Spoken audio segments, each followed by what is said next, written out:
aimed to overwhelm my family. It tried to cut me down. I know where to find support and where I can be seen. Innovative research, educational resources, supportive community. The Foundation Fighting Blindness is leading the charge in finding treatments and cures for blinding diseases. Learn more at fightingblindness.org. A public service message from the Foundation Fighting Blindness. In Iraq, our truck hit a roadside bomb. I had about 16 surgeries on my hand so that I could regain function. And when I came home, I needed a new roof due to a storm. And my electrical was deemed unsafe. And I was about to lose homeowners insurance as well. I didn't really know where to go in order to get help. And so I applied for Operation Homefront Critical Financial Assistance Program. They've really been a blessing. Operation Homefront is a safety net. A lot of veterans, they fall through the cracks sometimes. And Operation Homefront, they catch us. It's been a blessing to us. It's a blessing to other veteran families. And it's good to know that when we come home, there are people who are there that care about us and want to see us do well and want to see us succeed. And we feel it and we appreciate that. I would say you guys are angels behind closed doors. Visit OperationHomefront.org to learn more.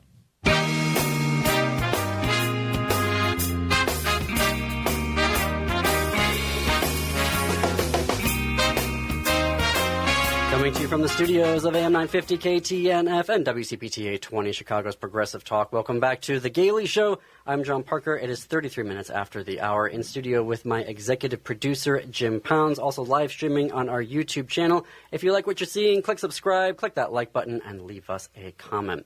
If you're listening in the 2 p.m. hour, we can take your calls for the rest of the hour. The phone number, 952-946-6205, 952-946-6205. It is Election Day in America. Before we get started, I want to share about our travel partner, Travel Marquette. You all know by now, I love Marquette. Been going there every year for the past decade. This weekend, you still got time to plan a last-minute weekend getaway. The Stand-Up Comedy Festival is going to be back in downtown Marquette at the Ore Dock Brewing Company. This weekend, November 5th through the 8th, is a 4-day festival, multiple showings, and comedians offering a wide variety of humor. Also starting this week, you can experience the magic of the holiday season as the historic Lower Harbor Ore Dock.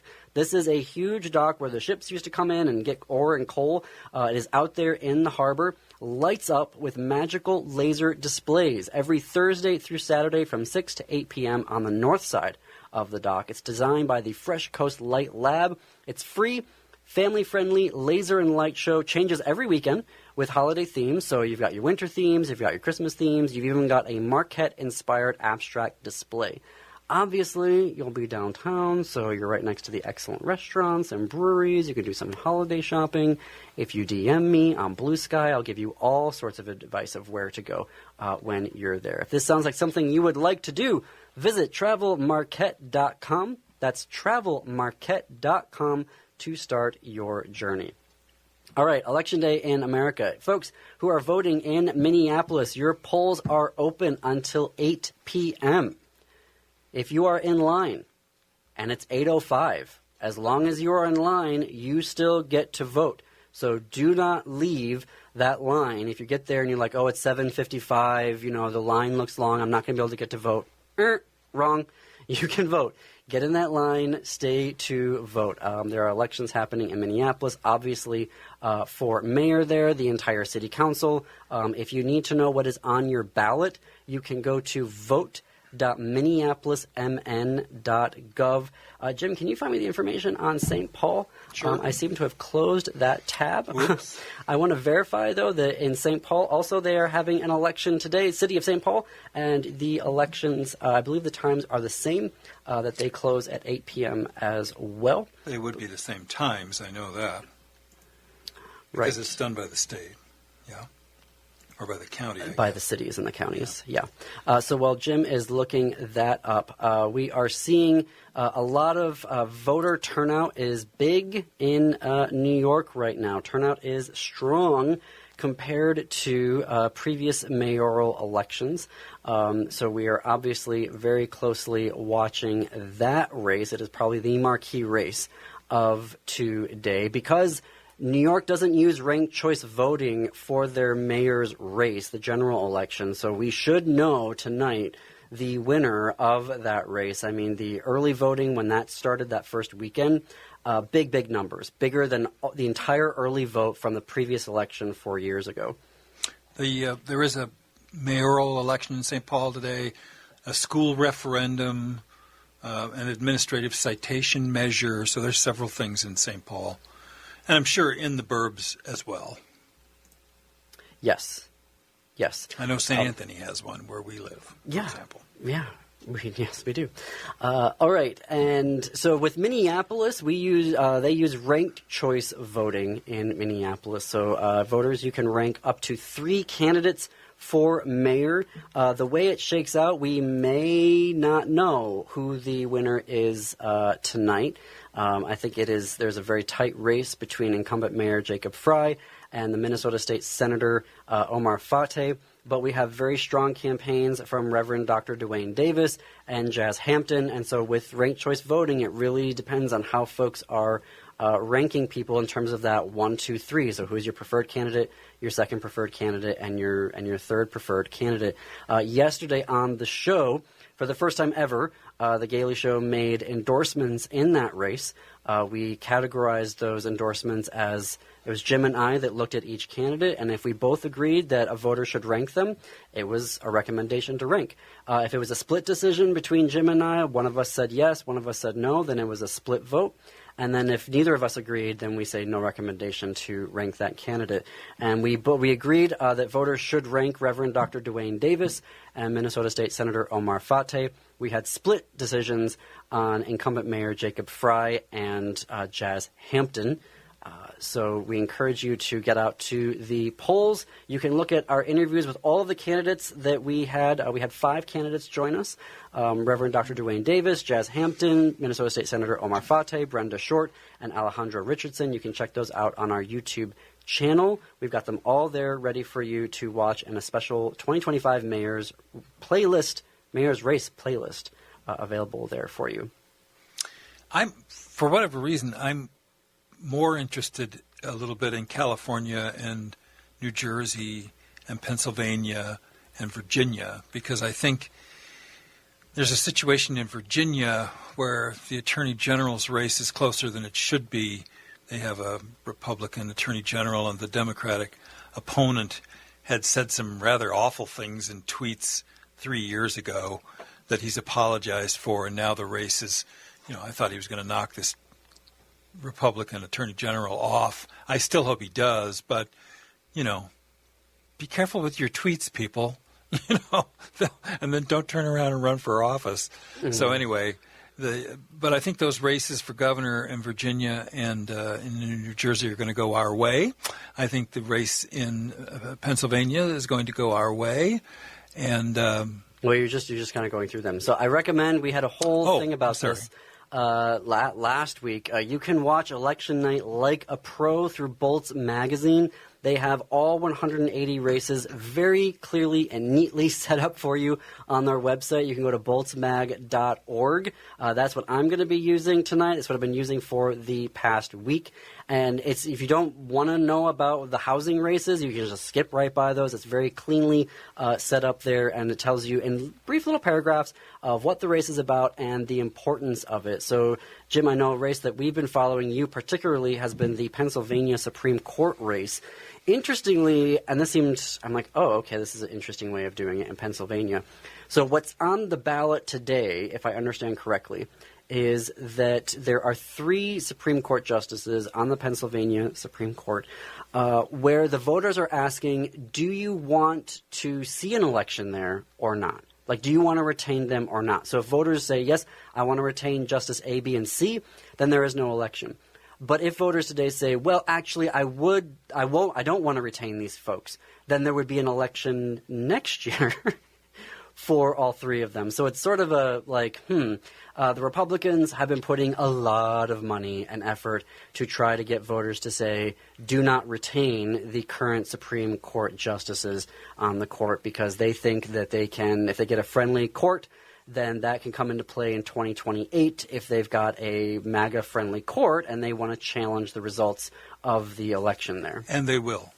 That is not speculation. That is a 100% guarantee that they will try to take the largest swing state and try to swing those electoral votes to whichever disreputable Republican is running, and they will absolutely do that. The Republican Party is not about fairness or truth or honesty, and I'm a former Republican, disgusted by them, disgusted to the bottom of my toenails by their willingness to cheat and lie and steal and be, bad people. I don't like bad people. And but that's all we're seeing. So I fully think they will. They literally sent out a postcard lying to voters that if you vote yes, you'll be supporting a certain thing, and it was actually the exact opposite of that. So they will literally trick you and take your wallet while you're standing there talking to them if you let them. So don't fall for it. Well, and we also, in the previous segment, we were talking about the conversion therapy in front of the Supreme Court. One of the MAGA-aligned groups actually submitted false bad data to the court. Of course. So we found that out. That is a tactic, a misinformation tactic. They can't win on the truth. They can't win on a clear statement of what they want, because people hate what they want when they hear about it. When they hear about it honestly. Which is, what happened to our neighbor next door in Wisconsin, where they said, oh, nobody likes our policies, so to keep power, let's gerrymander the maps. Where do we see that happening right now? They know Americans don't like the policies, and so they're trying to gerrymander all of the maps, which brings us to California and Prop 50. We may know the results of this tonight, actually. It looks like the turnout is good, and the polling is good for it. I know that California also, I don't know on their proposition measures if they do ranked choice voting on that. It's either a yes or no. I don't know, but I know so we should know that tonight. Newsom has told people you can stop donating to this because you don't need to keep donating.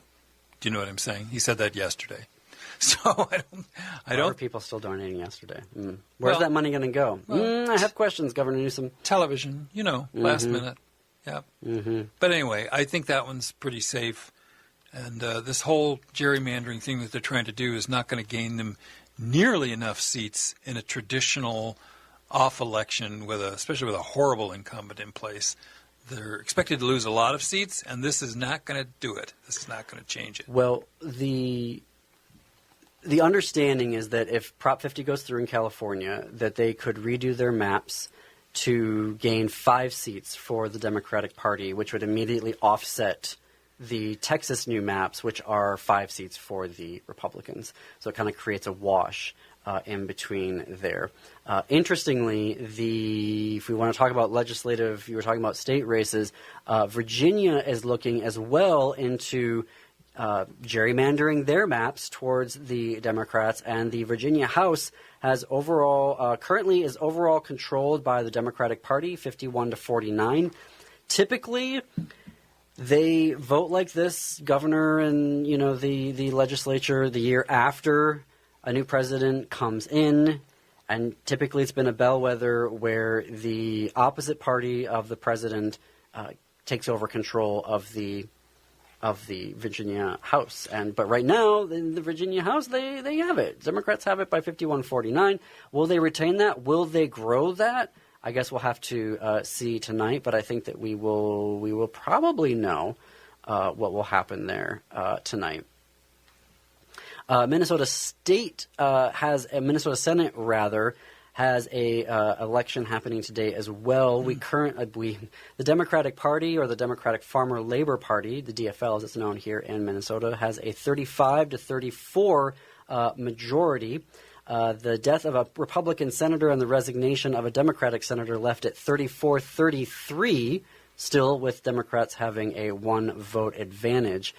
So the Democrats need to win one of 2 of the special elections today to retain their majority. Neither party can gain full control of state government, though, no matter what happens in these races, because in the House there isn't an election today, and that is a split, even tie between Republicans and the DFL, and there's a power-sharing agreement going on in the House over there. Virginia, anything else to say about Virginia? No, just watch that Attorney General race. I didn't finish my thought. So the Virginia legislature is up for grabs. If it stays that way, if the Democrats retain that, then they are looking into gerrymandering their maps in advance of next year's election. So there could be some more pickups. So today's races, even though it's not 2026, have huge implications for what's going to happen in 2026. There are as many as a third of all the states that are having some discussions about cheating, which is what gerrymandering is. I don't care who does it. The Supreme Court said it's legal. I know. The cheaters on the Supreme Court said cheating is all right. So check your standards at the door. But I think if as many states as who are talking about doing it as do it, this is not going to help the Republicans. It's just astonishing to me when I really looked at it. And in the case of Utah, I've mentioned this already, Utah's under court order because they're gerrymandering to hurt a Democratic seat, and they have to change their maps to make sure that seat remains Democratic. So actually, this is not going to change the outcome. I think even if all the Republican states do it, I'm not sure that it would change the outcome. We're going to have more election coverage when we come back. You're listening to The Gailey Show. One quick final break, but lots still to get to and talk about what's going to happen tonight in America. More after the break.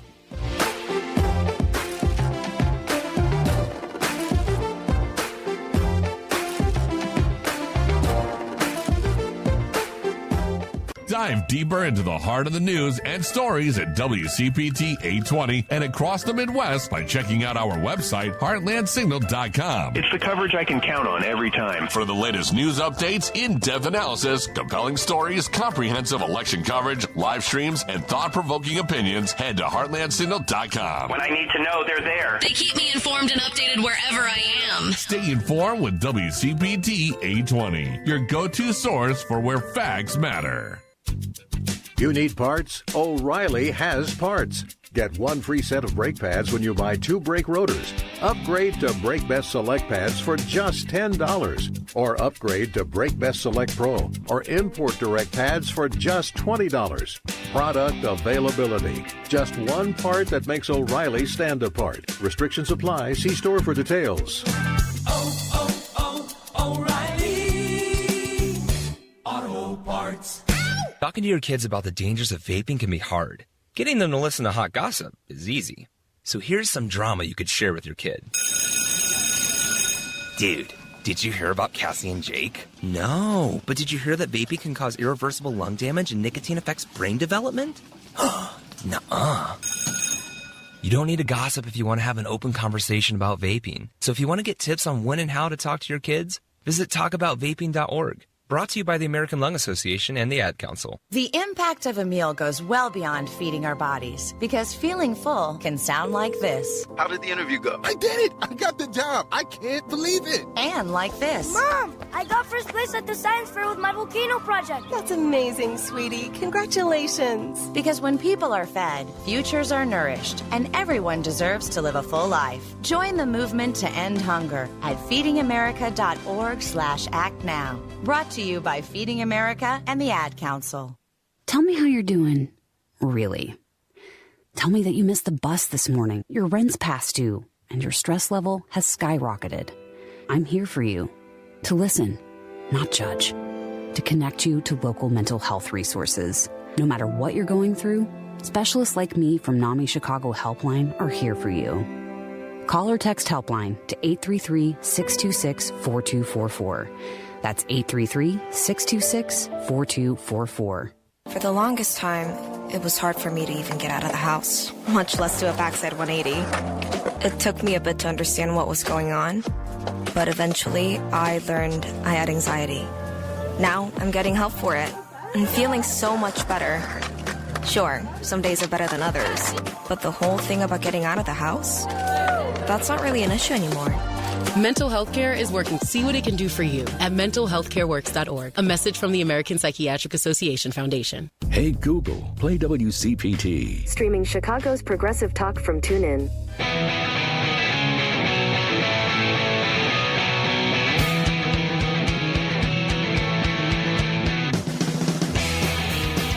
Welcome back to the Gailey Show. I'm John Parker. We're coming up on the top of the hour. It is Election Day in America, and a lot of the races have significant impacts for what is going to happen in 2026. So it definitely feels like 2026 is already happening. This is like part one of the election. A recent poll I heard on the Thom Hartmann, cited this morning on the Thom Hartmann program, put Donald Trump's approval rating as just about exactly what it was after the January 6th coup attempt to stop the certification of Joe Biden's victory in the 2020 election. So that was the worst polling ever, and I sort of get so annoyed when Trump was underwater his entire presidency of people not liking him. His entire presidency this time around, he's basically been underwater at record levels, and somehow, America, you still voted for him. Supposedly. Okay, we're not getting into that, Jim. That is not verified. I'm not even going to dignify that. I do want to highlight the Associated Press. Stop it. The Associated Press has reported as of 3 p.m. Eastern. So since we went on the air, nearly 1.5 million people have voted in New York City's mayoral election. Yeah. There are still just under 6 hours to go until the polls close. And they are saying, quote, the turnout has already surpassed the total votes cast in any New York City mayoral election in the past 2 decades. 20 years. That's a huge number. I think it is going to... I think it's going to be close, actually. I really do think it's going to be close. I think there are a lot of Democrats who are going to side with Donald Trump and vote for Andrew Cuomo. Trump and Elon Musk have gone full in and endorsed Andrew Cuomo yesterday. And I think that I think a lot of Democrats are going to vote for him because we have been dragged so far to the right in this country that when they see someone like Mamdani and his so-called far-left policies, the rest of the world is looking at Mamdani and going, oh, that's a centrist. Yeah, right. That's a centrist. But we have been dragged so far to the right that we don't even recognize that. No. We don't even know that right now. And so I think there are going to be a number of Democrats that are going to vote for Cuomo and go along with Trump, which blows my mind, and Elon Musk. But, there we are. The biggest boogeyman in America is not Nazis, as it turns out. The biggest boogeyman in America is the scary far left. Really? I know. Us progressives, we're so scary. We are With our scary. universal child care. I know. And our minimum wages that actually reflect the cost of living in the United States. Health care for everyone. I That's know. nuts. What do you mean you shouldn't go bankrupt because your appendix tried to kill you? That's right. Anyway. Pull up your bootstraps. Pull up your bootstraps. If you want to watch the election like a pro, you should go to boltsmag.org. I just love this. They're not even paying me to say this. This is how much I love this election guide. For you to say really, that. we should. Yeah. Bolts Magazine, boltsmag.org, has the best cheat sheet to the 2025 general elections. And what I love about this is that they flagged for me. I did not know about this. Yes, Jim. I was just going to say. News for me? I wanted to. I added up all the states that are considering or taking some sort of action on gerrymandering, and it's 16. That doesn't mean it's going to happen in 16. It simply means it's been proposed, or it's been talked about, or it's being kicked around. The ball's being kicked around in 16 states. Nobody's reporting on all that because a lot of them may never see the light of day. But at least it's being talked about. I'm sorry. I just wanted to get that out there. Thank you for flagging that for us. Something that I do want to highlight as well are school board races. This is an area of particular concern for LGBTQ folks, but school boards are the primary stepping stone to folks getting into politics. And MAGA has done an incredibly good job of getting their people onto school boards that then platform them into other statewide races. I want to flag in particular, the one I'll be watching tonight is Douglas County, Colorado. Conservatives have a 4-3 majority in Douglas County, which is one of the largest school districts in Colorado. I'm reading from the reporting from Bolts Magazine here. The right-wing bloc has sided with anti-LGBTQ plus politicians and undermined even state health surveys. This fall, all 4 seats currently held by conservatives are up for grabs. So these are ostensibly nonpartisan, but there is a MAGA slate of candidates, 4 of them, and there is a Democratic Party-supported slate of candidates, 4 of them. So I will be watching very closely here to see what happens in Colorado. Colorado is a blue state with a gay governor, but Colorado has been ground zero for sourcing cases that then go up to the Supreme Court to overturn all sorts of legislation and rights for LGBTQ people. And so, the main area where MAGA is going after queer folks right now is in the school system. So we will be watching the race in Douglas County, Colorado for their school board. Another one that I'm interested in as well is the Bucks County, Pennsylvania, the Central Bucks and Penridge districts. According to Bolt's magazine here, at the start of the decade, Bucks County was ground zero for the right-wing takeover school board. So it started here in Bucks County. Moms for Liberty got involved there, that nonsense, misinformation, psycho group. Spewing. Sorry, I don't want to pathologize that. They knew what they were doing. They knew they were lying anyway. The Democrats flipped those. So in Central Bucks, the board was 6-3 MAGA heading into the 2023 elections. Today, Democrats are up 8-1, and the lone MAGA vote seat is up this fall, so today. In Penridge, the board went from 8-1 Republican to 6-3 Democratic in 2023, and now tonight, all 3 MAGA seats are up. Good. So I'm going to be watching that race as well very closely. I just made a note here. Kettle Moraine, I don't know if they have election today, but that was the school district in Wisconsin where I live that made it illegal or that banned the use of rainbow. You couldn't display a rainbow flag. I mean, these people literally need to go live in a cave. Can you imagine? You couldn't. And there was also a Waukesha. Got to wrap it up. We'll see you tomorrow. We'll break down all of the results there for you tomorrow. Thanks for listening and or watching. Up next is Chew's Views with Richard Chew. AM 950 is the Matt McNeil Show. Stay tuned after that for Native Roots Radio. And then at 10 p.m. Central, Step Into the Unknown with Greg Bakken on Ghostbox Radio. And until this time tomorrow, keep it queer, America. Keep it queer.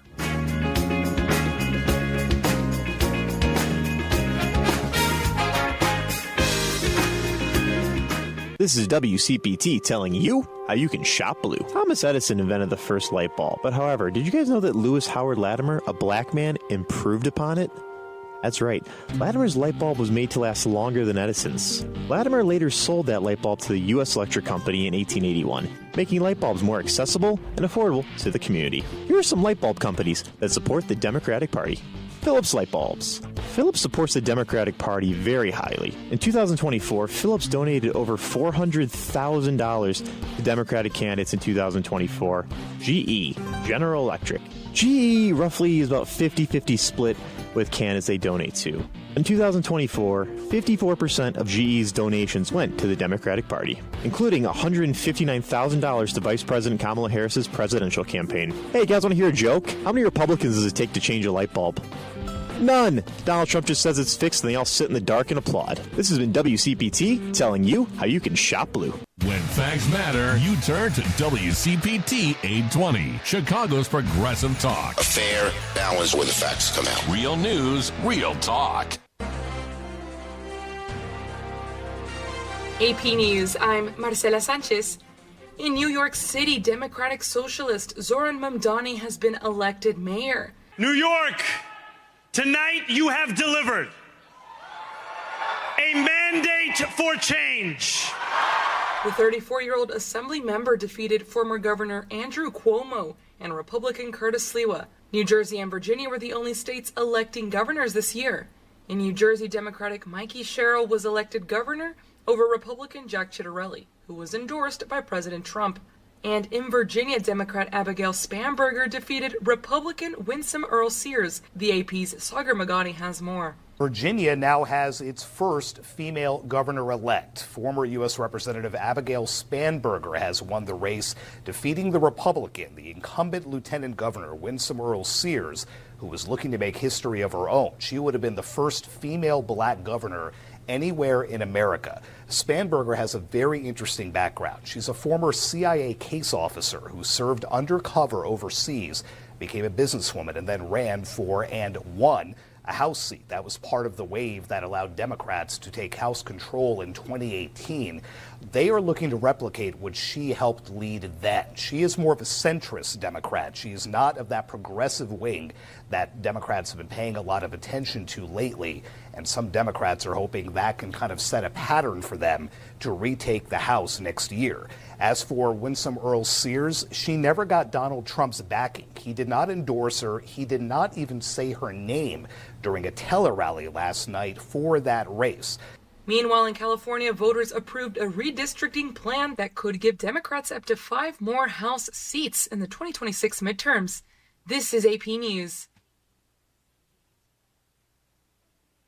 The AP's Lisa Dwyer reports on more firings at the FBI. The FBI is continuing its personnel purge, forcing out additional agents and supervisors tied to the federal investigation into efforts to overturn the 2020 election. The employees were told they were being fired. Then those plans were paused after D.C. U.S. Attorney Jeanine Pirro raised concerns. Now those agents have been fired again. It's a continuing trend to push out numerous senior officials and agents involved in investigations or actions that have angered the Trump administration. The FBI Agents Association says that an agent simply being assigned to an investigation and conducting it properly within the law should never be grounds for termination.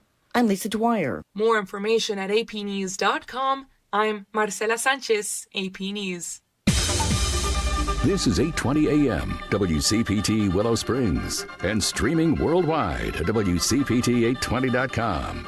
We are Chicago's progressive talk, where facts matter. Now, your WCPT 820 weather update. From the Weatherology Weather Center, I'm meteorologist Jennifer Wojcicki. Skies will become mostly sunny here for today with a high around 60 degrees. Breezy southwest winds around 10 to 20 miles per hour, gusting as high as 30. For tonight, mostly clear and a low near 36. By Thursday, increasing cloud cover, high around 57 degrees. Friday, a chance for rain early. Skies will become mostly sunny with a high around 64.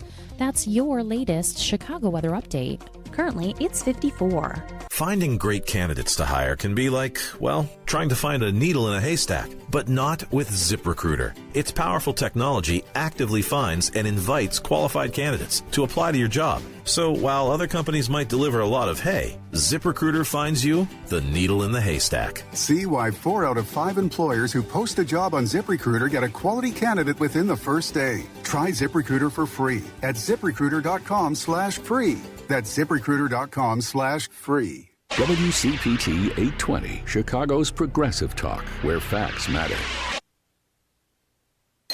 Welcome to Choose Views with Richard Chew. Get ready to dive into a world of insightful conversations and thought-provoking discussions. As progressives, our job is to have an all-inclusive, full-on assault with all of our players. A show that focuses on moving our political, social, economic, gender, and cultural conversation forward. And all of our players means all of our players. It's Choose Views. And now, here's your host, Richard Chew. Good Wednesday morning, progressive. Chins up and shoulders back. Welcome to the November 5th, 2025 edition of Choose Views, 773-763-9278. Find my show on Facebook Live, TuneIn Radio, heartlandsignal.com, and YouTube. Email me at richard@wcpt820.com. Shout out to my man Henry, who's on roller skates, rolling around, making sure everything is running right and running proper. Follow me on newly subscribed to and posting on Spoutable, as well as X, Instagram, LinkedIn, Facebook, Blue Sky, Threads, and Substack.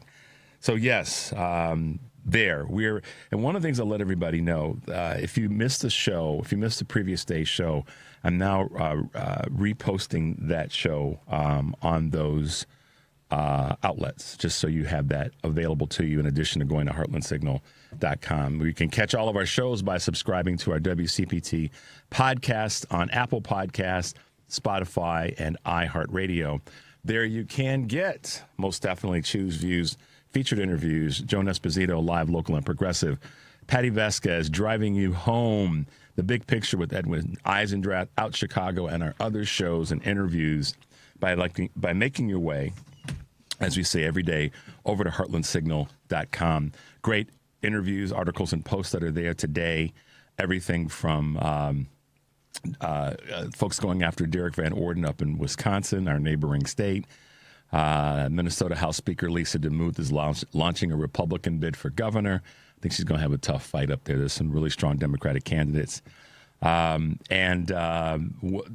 the guests that we had on the show last week, Demi Palachek. Just good stuff there. So make your way over to heartlandsignal.com. Busy morning today, guys. I'm going to do my best to keep it moving, but we're going to have some fun today. Why? Because in the 6:30 hour, we have Georgia candidate for the congressional seat that is currently being occupied by Miss Flip-Flop, Marjorie Taylor Greene.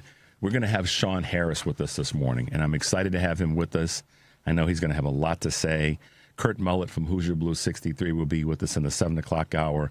And we may have a special guest that will be joining us during that time as well.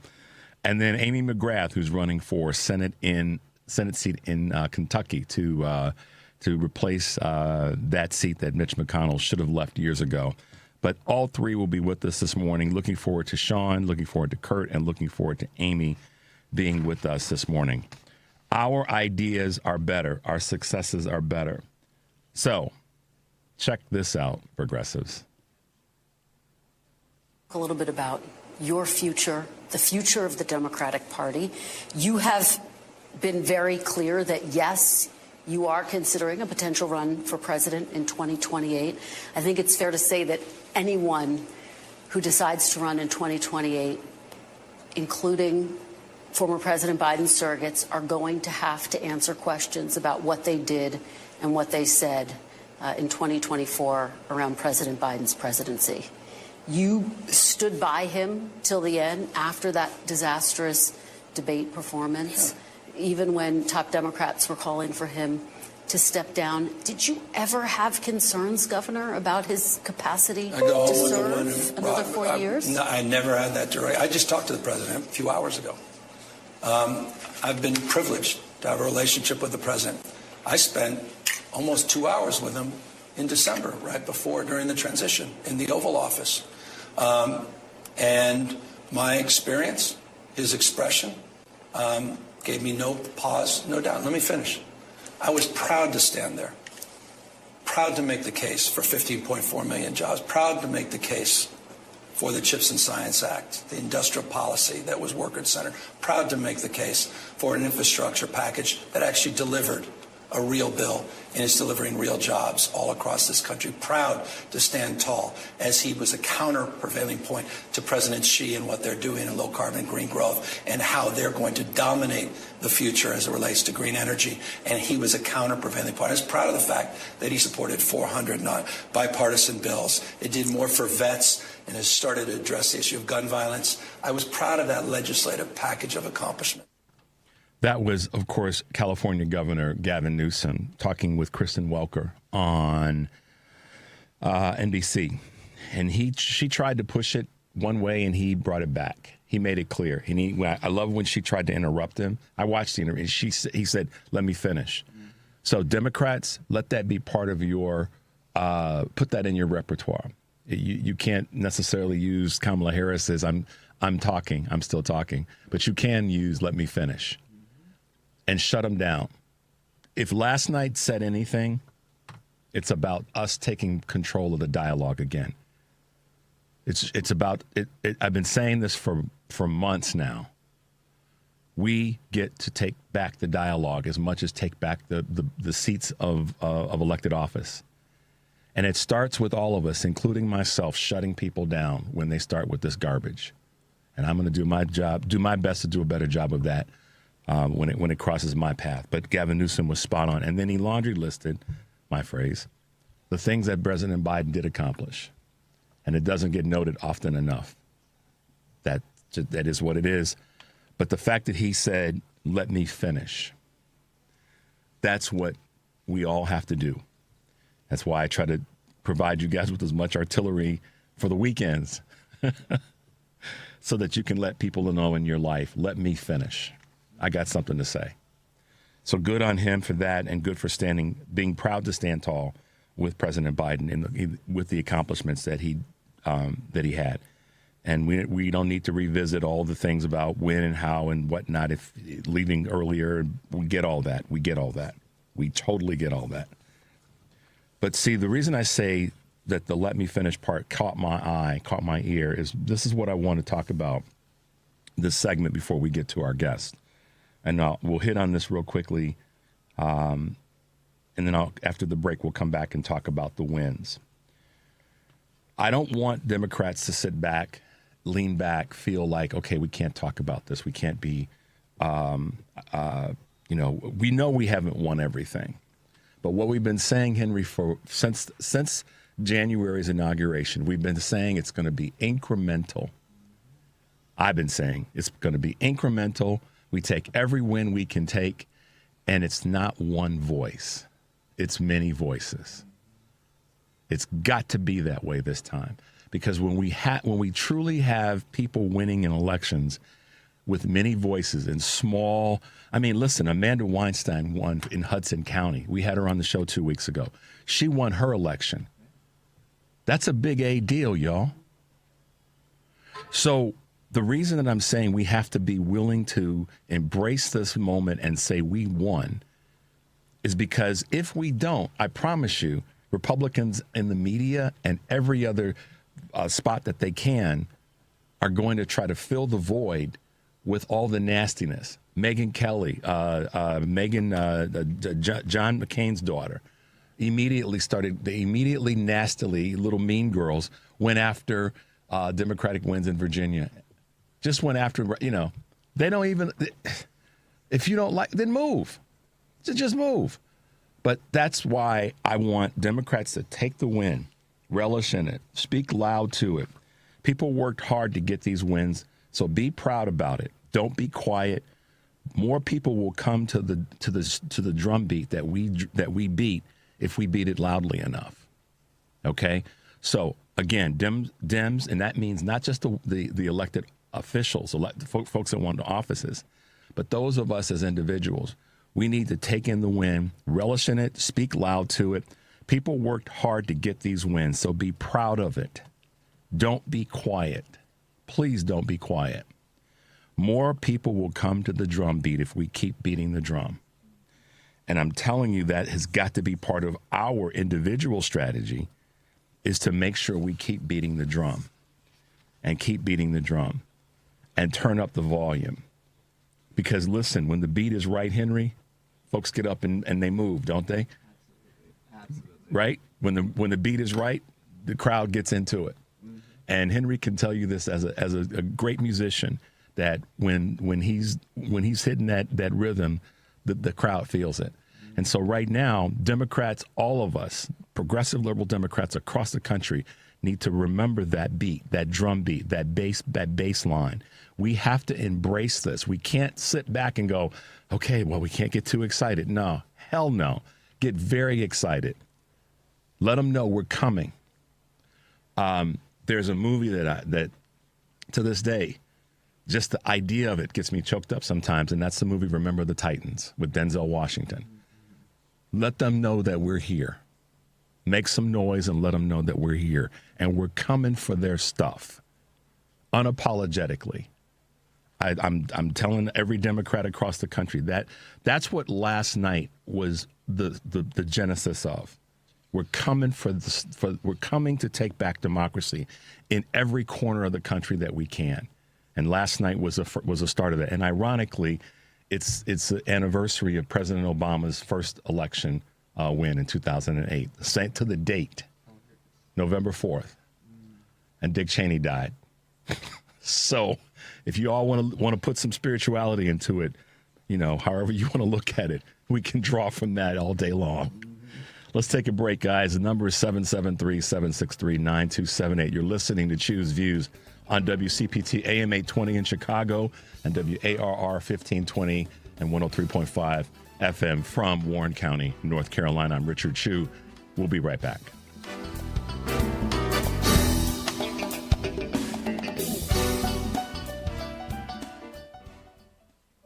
Serving my country required sacrifice that changed my life forever. I remember the day I came home. Because of my injuries, this house wasn't right for me anymore. I remember the narrow doorways, the small bathrooms, the shelves out of reach when in my wheelchair. Every day was full of obstacles. I felt trapped. I remember a better day, the day my family received a specially adapted custom home from Homes for Our Troops. That day changed everything. Now we have a safe and accessible home to enjoy the freedom I fought for. This place, our home, is exactly what we needed to rebuild our lives. Homes for Our Troops builds and donates specially adapted custom homes nationwide for severely injured post 9/11 veterans and enables them to rebuild their lives. Join our mission at hfotusa.org. WCPT 820, Chicago's Progressive Talk, where facts matter. Welcome back to Chew's Views with Richard Chew. Hey, guys, welcome back to the show, 773-763-9278. Okay, so there were a lot of wins yesterday. We'll start with what I'll call the big three, only because it's the races that were most talked about. Mondami in New York. Okay, so let me just add something to this conversation about how many people are, oh my God, he's a democratic socialist and he's all these things. What he actually has done, we've gone so far to the right in so many parts of the country, in some blue areas. We've gone so far to the right to try to mollify, this sort of need to get back to some sort of Christian ideology and social this and all this other kind of garbage. And I do call it garbage. That any move away from that seems like suddenly we're going to this far left. What it's done is it's pulled us back to a sense of balance, in my opinion. I think the Mondami win speaks to that. Get into all the nuance of terms of younger voters turning out and the numbers that we have seen coming in so far in terms of younger voters. Yeah, that's part of it. There's a lot of detail inside of this. But I just want to say from a broad lens or wider lens, his win is pulling us away from the craziness that we had moved to in terms of moving to the right. Whether it be the corporate Democrat conversation or whatever it is. What he did in this win is he galvanized so many people from so many different communities. And I think you got to pay attention to this. All the Democratic brains that are out there have to pay attention to this. The voter turnout's the highest it's been in, I think, for a mayoral election in New York since 1969, if I read that correctly last night. That's a big deal. To me, that's as big of a deal as him winning, if not bigger in some ways. Because it goes to the conversation around the 89 million people that didn't vote in the last general election a year ago. That, to me, is a big part of the takeaway. It has to be part of that conversation. The largest number of people turned out for a mayoral election in New York City since 1969. And who made up those people? That's what we have to pay attention to as progressive liberal Democrats. So, Mondami wins in New York. I think it's a great thing, not just a good thing, and it's something that Democrats should shy away from. What happens in different parts of the country may not necessarily happen or be applicable in other parts. So let's not get in this conversation about, he's bad for the party and all that garbage. That's what right-wing folks want us to think. They want us to think he's bad for the party. Why? Because they don't like the fact that their boy, Donald, got beaten with his endorsement of Cuomo. That's where it comes from. So just hold the line, y'all. Say, no, he's not. And stand and speak loud, like I said in the opening. All right. Abigail Spanberger. that white woman that white Republicans said black folks shouldn't vote for because she wasn't black. And how dare the NAACP tell people who they should be looking at voting for, which they didn't do. That was part of the lie, which is so crazy. She won handily. And I have family there that can speak to how that election played out. As I said last week, that my sister and brother-in-law, or I think I said on Monday, early voted. But the point I'm making about this is she won well. She strongly won. I think it was 13 or 14 point spread. Okay, she carried that state strongly, and should be proud of it. What makes it great about her winning is our ideas are better. She was clear in the fact that she was going to stand strong for the state, all of the state. Mickey Sherrill won in New Jersey handily. I think it's about 12 percentage points. Smart ideas from a smart woman that knows how to get it done. She beat her opponent well by some 400+ thousand votes. And I think the same was the spread in Virginia. So I said this earlier, and I know that I'll talk to Shawn and to Amy a little bit about this, but I think that this is the moment where Democrats, we've been waiting for this because we wait for elections to come, but we've been waiting for there to be a statement that's been made, and a statement was made. I know that part of the logic is we can't lose our focus. Right, and we won't. But part of not losing our focus is to speak to the fact that we won. We won because people worked hard to get out the vote, knocking on doors, old school politics, and keep moving forward in that conversation. That's what is critically important right now. And I know that I'm not going to be able to take any calls probably for a bit because we've got guests back to back. But I know there are going to be people going down the path about the Electoral College, and I can see the calls. That's going to get fixed when we fix these things first. This is what you got to understand. To knock over the big domino, you got to knock over the small ones. And in this case, we knocked over a bunch of small ones last night throughout the country. So let's talk about some of those wins. The Attorney General's office and the Attorney General's seat, that was won in Virginia. And I'm just trying to get this computer to act right, Henry. It's being stubborn, but let's keep moving forward. All right, let's go to my little list. For example, Georgia had some big wins. 2 Democrats flipped 2 statewide seats. That's hugely important. Alicia Johnson and Peter Hubbard unseat 2 Republican incumbents. State elections matter. There's an example. Let's look at a couple of others. Minnesota. Democrats just won control of the Minnesota Senate, State Senate. That's a big deal. Let me get to a couple of others. California Prop 50. We got that done. 62% voted yes. 85% among Democrats, 60% among independents. And that number's a big number. 60% of independents voted for it. 22% Republicans voted for it. But we won. We got that done. And I believe that the more we talk about the wins and stay focused at the same time, we can walk and chew gum, the better. People that worked hard to get these things done need to be acknowledged. Detroit won. Detroit elects the city's first woman mayor, right? African-American woman, city council president, Mary Sheffield. She won. Another Democrat that won. Mississippi, if y'all can believe this, Mississippi Democrats broke the GOP supermajority in the Mississippi Senate.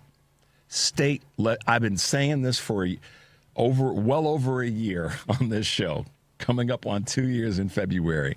State legislatures matter.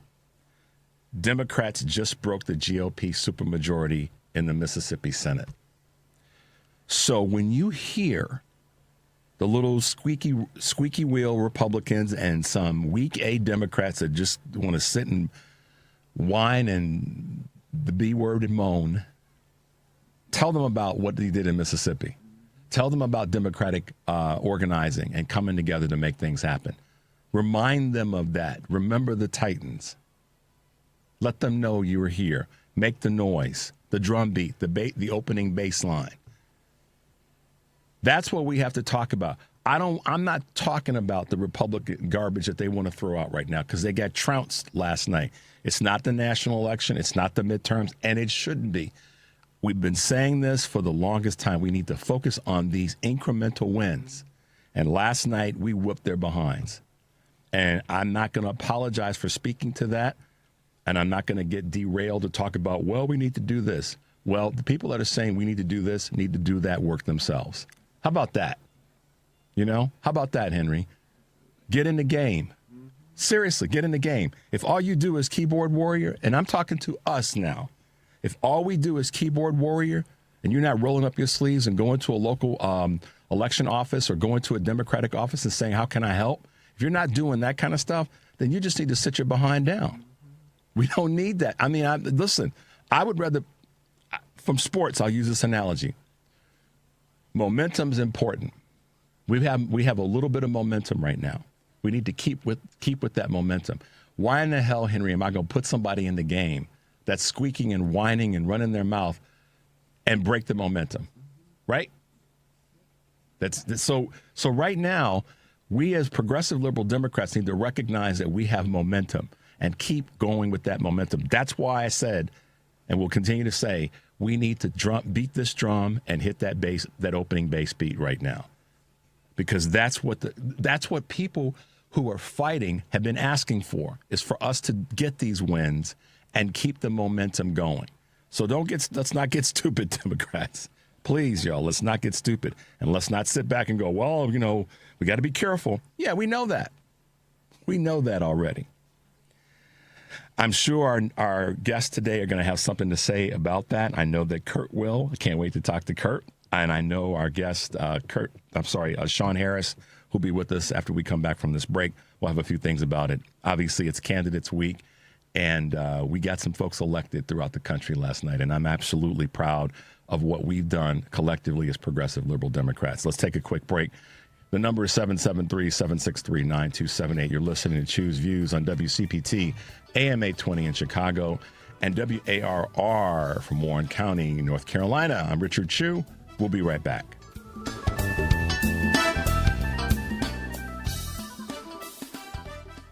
This is a WCPT 820 Heartland Signal News Minute. In a recent interview on WCPT's Choose Views, former Trump administration appointee Miles Taylor recalled a meeting he had with senior advisor to the president, Stephen Miller. In the first Trump administration, on the second floor of the White House, in his office in the West Wing, he said, when we win a second term, it's going to be a shock and awe blitz against the American people. We've got a stack of executive orders, and we know we're going to get challenged in the courts, and we're going to try to run as many of these up to the Supreme Court as possible, because they believe the Supreme Court would either agree with the president or try to sidestep controversial decisions that hamper the president's ability to engage in this expansive view of executive power.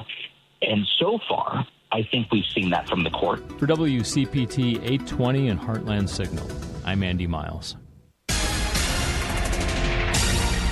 You're listening to WCPT 820. Here's the latest Chicago weather update. From the Weatherology Weather Center, I'm meteorologist Jennifer Wojcicki. Skies will become mostly sunny here for today with a high around 60 degrees. Breezy southwest winds around 10 to 20 miles per hour, gusting as high as 30. For tonight, mostly clear and a low near 36. By Thursday, increasing cloud cover, high around 57 degrees. Friday, a chance for rain early. Skies will become mostly sunny with a high around 64. That's your latest Chicago weather update.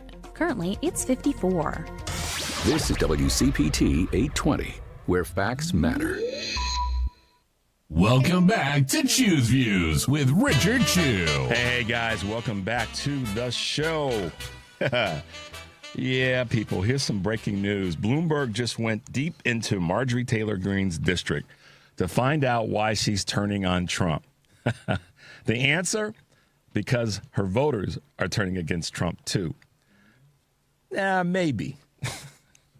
I would say that part of the reason is this dude that I have on with us next as our guest has turned up that military heat on her and is bringing out the big guns. Who am I talking about? I'm talking about Shawn Harris. Shawn Harris is a voice that's been on our show before, and he is someone that has made it clear that it's time for a change in northeastern Georgia, north central Georgia when it comes to across Georgia, period, when it comes to our leadership, particularly congressional. Shawn, good morning and welcome to Choose Views. Hey, Richard, man, it's so good to hear your voice again. And Richard, when you reached out and said, come on the show, who would have ever thought that Georgia would have showed out last night like we did? And who would have ever thought that Marjorie Taylor Greene would have been so crazy that she would go on The View and think that she's going to change somebody's mind? So, Richard, I'm ready to be on your show, brother. Shawn, listen, this is one of those moments where, okay, there's a lot of ways that we can handle this. There's a lot of ways we can talk about it, and I want to make sure that we give you the opportunity to talk about why Georgia needs to have the change and why you are the person for that change. But last night, you were exactly right. The state of Georgia, in so many different ways, showed up and showed out. And earlier in the week, just showing, and kudos and shout out to Mayor Andre Dickens, who was reelected. But also, he took leadership role in terms of pausing evictions and water shutoffs until January 31st of next year.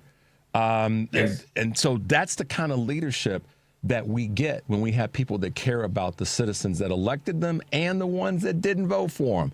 It's because it's about that shutoff of water isn't for the people that just voted for Mayor Andre Dickens. That's for people throughout the Atlanta and the greater county.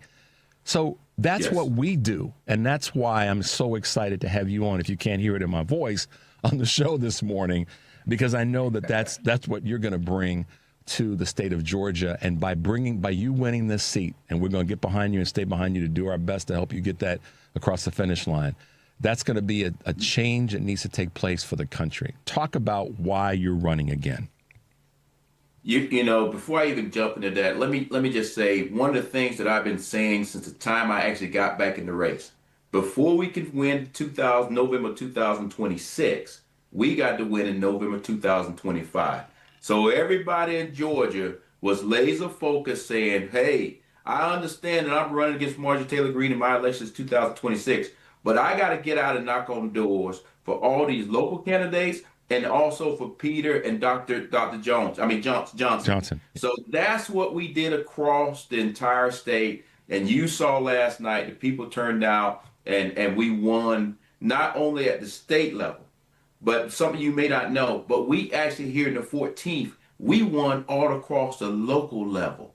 This is amazing. This is why Marjorie Taylor Greene now is concerned. If you notice a few weeks ago, she came out and said, look, the reason why I want to get on board with health care is because my daughter's turning 26. So now it's personal.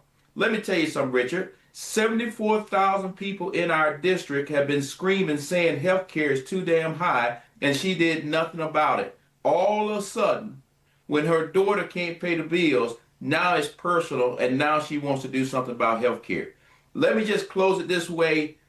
The reason why I'm running is because leadership matters. We need somebody that's going to care about the people here in Northwest Georgia, period. And at the end of the day, as a cattle farmer, I'm never leaving Northwest Georgia. Marjorie Taylor Greene is currently looking for a brand new job, and that's why she went on The View. And what I will tell you, be back here November. I want to be back on your show November 5th, 2026, when we're saying you're talking to the brand new congressman that's representing the great state of Georgia. So we have the momentum. We still got to work hard. But Marjorie Taylor Greene is turning on her own people, and her people are saying, guess what? You've been up there for 5 years. Tell me, show me what you have actually done for us. And Richard, we're going to be showing the receipts where she actually voted against everything that she talks about. It's time to bring the receipts on. So that's why I'm back in the race. When she goes on shows like The View and other places like that, it's clear that her objective is not about helping the people that elected her to office or the people that are part of the district or the greater state. Because if it were, then she would have been voting for them all along.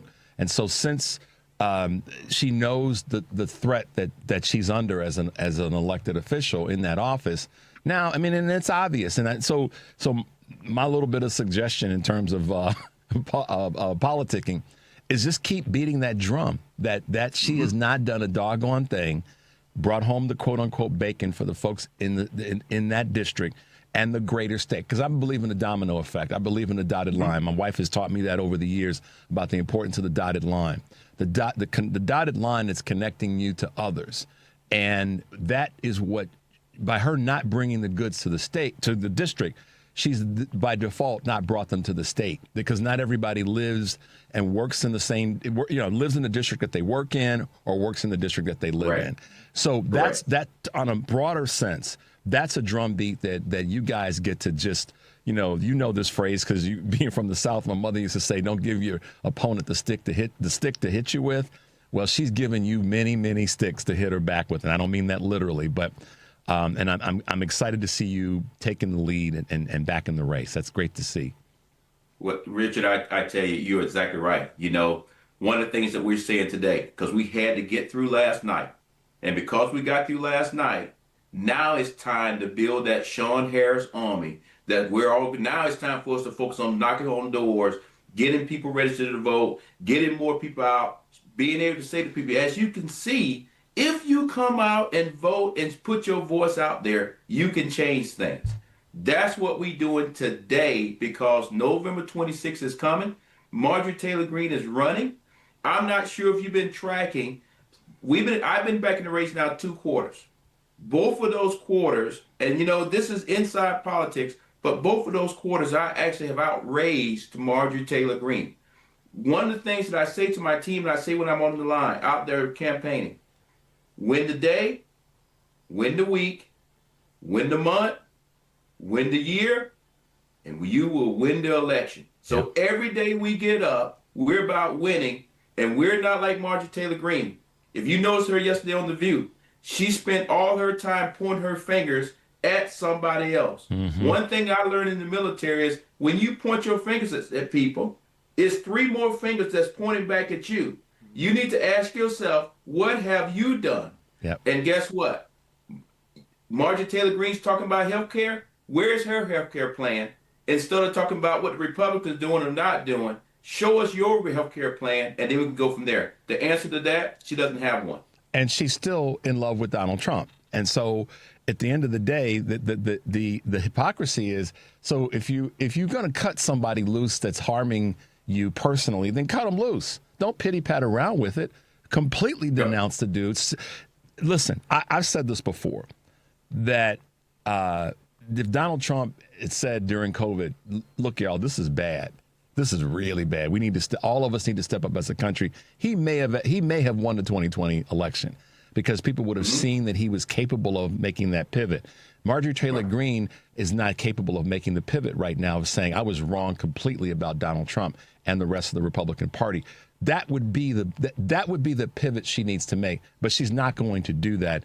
And I think that that's a huge opportunity for you to be able to continue to shell her, if you will. Me trying to sound like a military dude, but continue to shell her with artillery of the fact that she hasn't done the thing for the state of Georgia, yet alone her own district. So I'm excited for you in that space. Shawn, let's talk about these 2 former military women that put it down yesterday in Miss Spanberger and Miss Cheryl. Talk a little bit about that and how that made you feel, and as a former military person, how that made you feel. You know when I saw everything, that I knew it from the very beginning, since the first day that they actually announced and said that they were going to leave Congress, then go back home and say, yes, I want to run for governor. The bottom line is this: leadership matters. And if you have leadership, who cares what the position is, you will continue to bring that leadership forward. And if you saw last night, both of those ladies carried themselves in a very professional way when they actually won the election. It wasn't about, hey, the people that just voted for me, It was about, no, I want to represent my entire state. That is leadership. Now it's about governing. And that's one of the conversations I've already had earlier this morning with some of our local leaders is, okay, you won the election.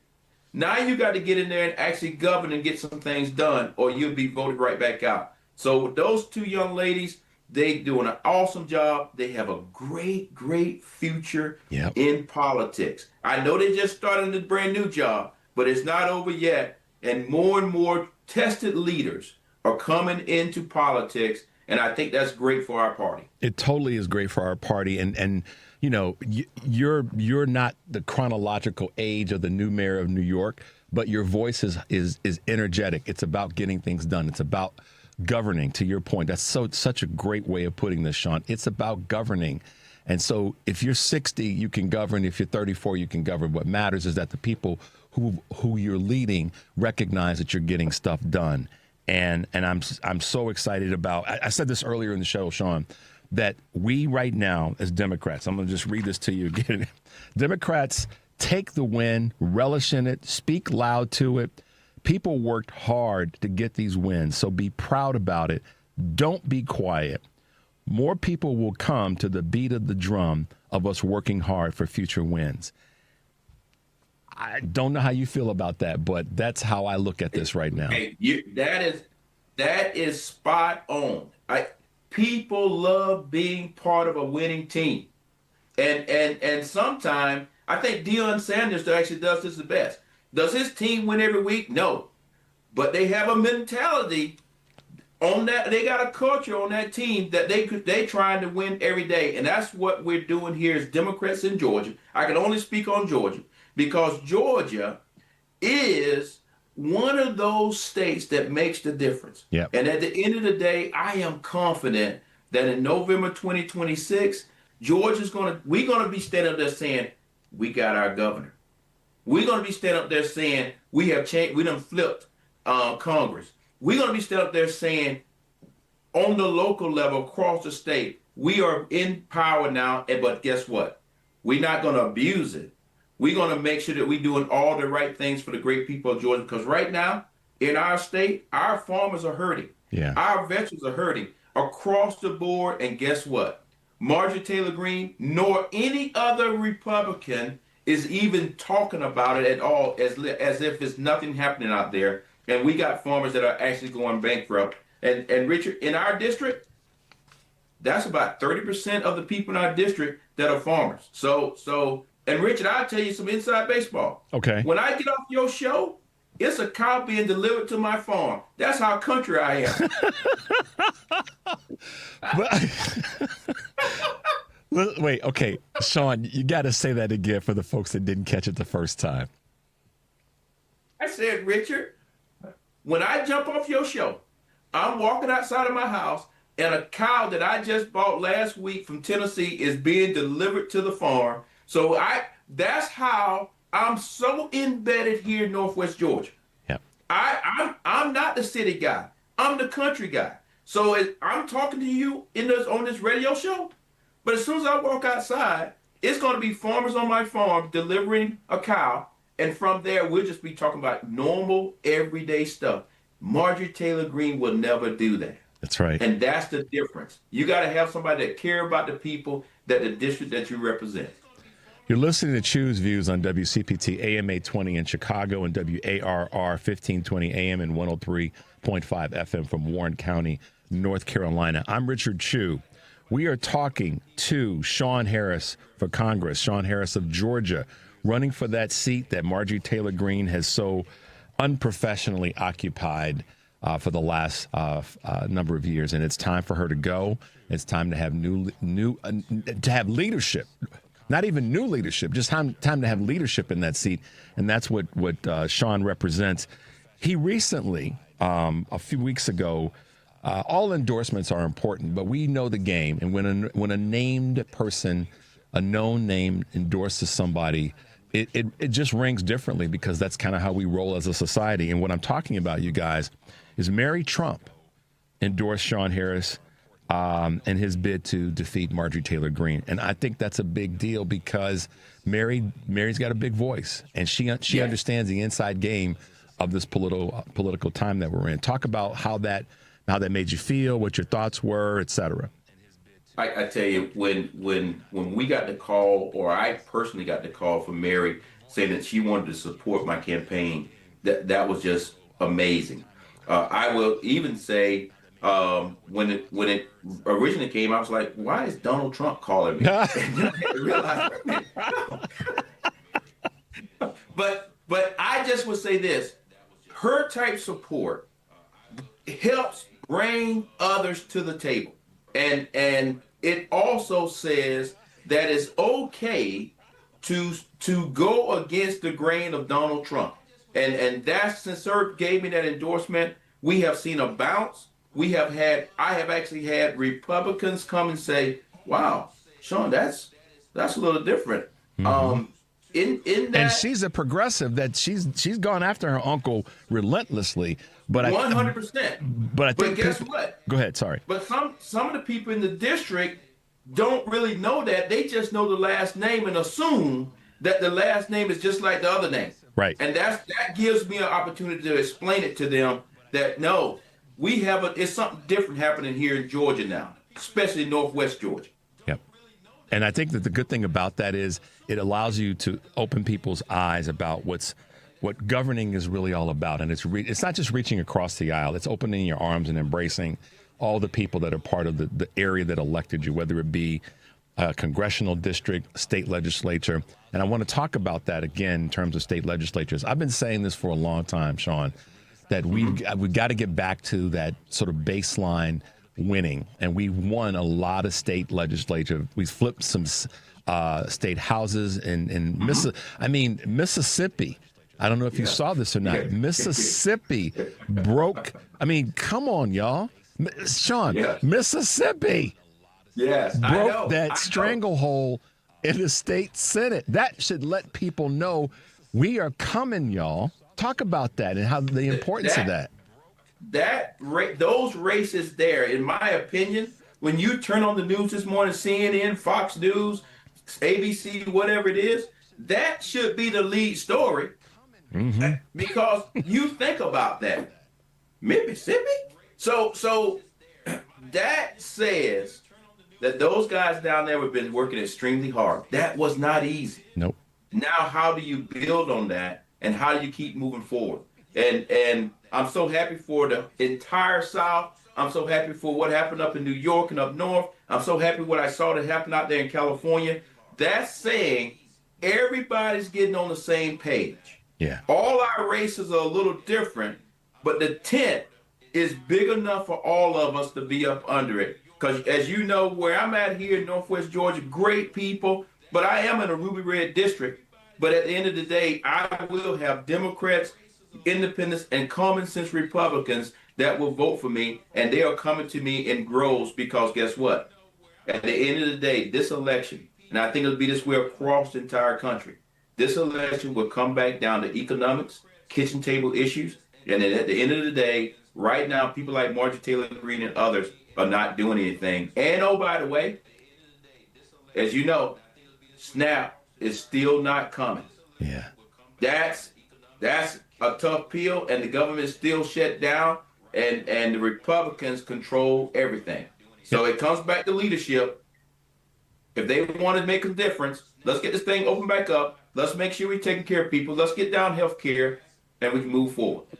I agree with what you said about the national opportunity here, and that in terms of, wins in different parts of the country were won differently, and were won, obviously the demographics and all that in different parts of the country are just what they are. But it does speak to the capacity of the Big Tent being able to embrace everybody and let a Mondami win in New York, let a Shawn Harris win in Georgia, let a Prop 50 get a 62% voting win in California, and the list goes on. That's what we do as progressive liberal Democrats at its core. I said earlier, Shawn, that people are all up in arms. Some people are up in arms about, Mondami's a socialist and he's going to wreck all this other garbage. The way I look at it is we've tilted too far to the right for too long of a period of time. all he's really doing is kind of course correcting us back to a more centrist center way of operating so that we can have some true balance in the country. We've tilted way too far. And that, to me, is what the other part of the big tent is. It's going to encompass and embrace lots of different thought processes, but the number one goal is for us to all move forward. That's what progress is all about. Yeah, you're spot on. When people look at me, they say, well, Shawn, especially here in the district, Republicans come to me and say, Shawn, just change and say that you're a Republican and we'll vote you in, we'll beat Marjorie. And I say to them all the time, guys, if I did that, then first of all, we started this race off on a lie because I'm not a Republican. I am a Democrat. However, I am a centrist. So by being a centrist, guess what? I'm the guy that I'm the guy that I call myself when we get to Congress. I'm the adult in the room. I'm the one that reaches across the aisle when everybody else is screaming and say, okay, let's get 5 or 6 of us here that are adults in the room. Is how can we at least build a framework that we can get everybody else to calm down and actually get to yes. And in a district that I'm in, that is what people are looking for. Mm-hmm. They're looking for somebody that will actually go to every zip code in the state, regardless of what the demographics say, and talk to the people. But the key word, Richard, is listen. Mm-hmm. Right now, we are already, I don't even know what the primary means. I can care less about the primary. We're already in the general because we're already doing town halls in every county. I don't care how big, how small, because it's about listening to the people, making sure what the issues are so that we can start putting policies together now that when I get there in January of 2027, I'm not coming up there talking about give me some orientation. I'm walking in office on day one with policies wrote, ready to go in place because guess what? The people here in Northwest Georgia need it, and they need it now.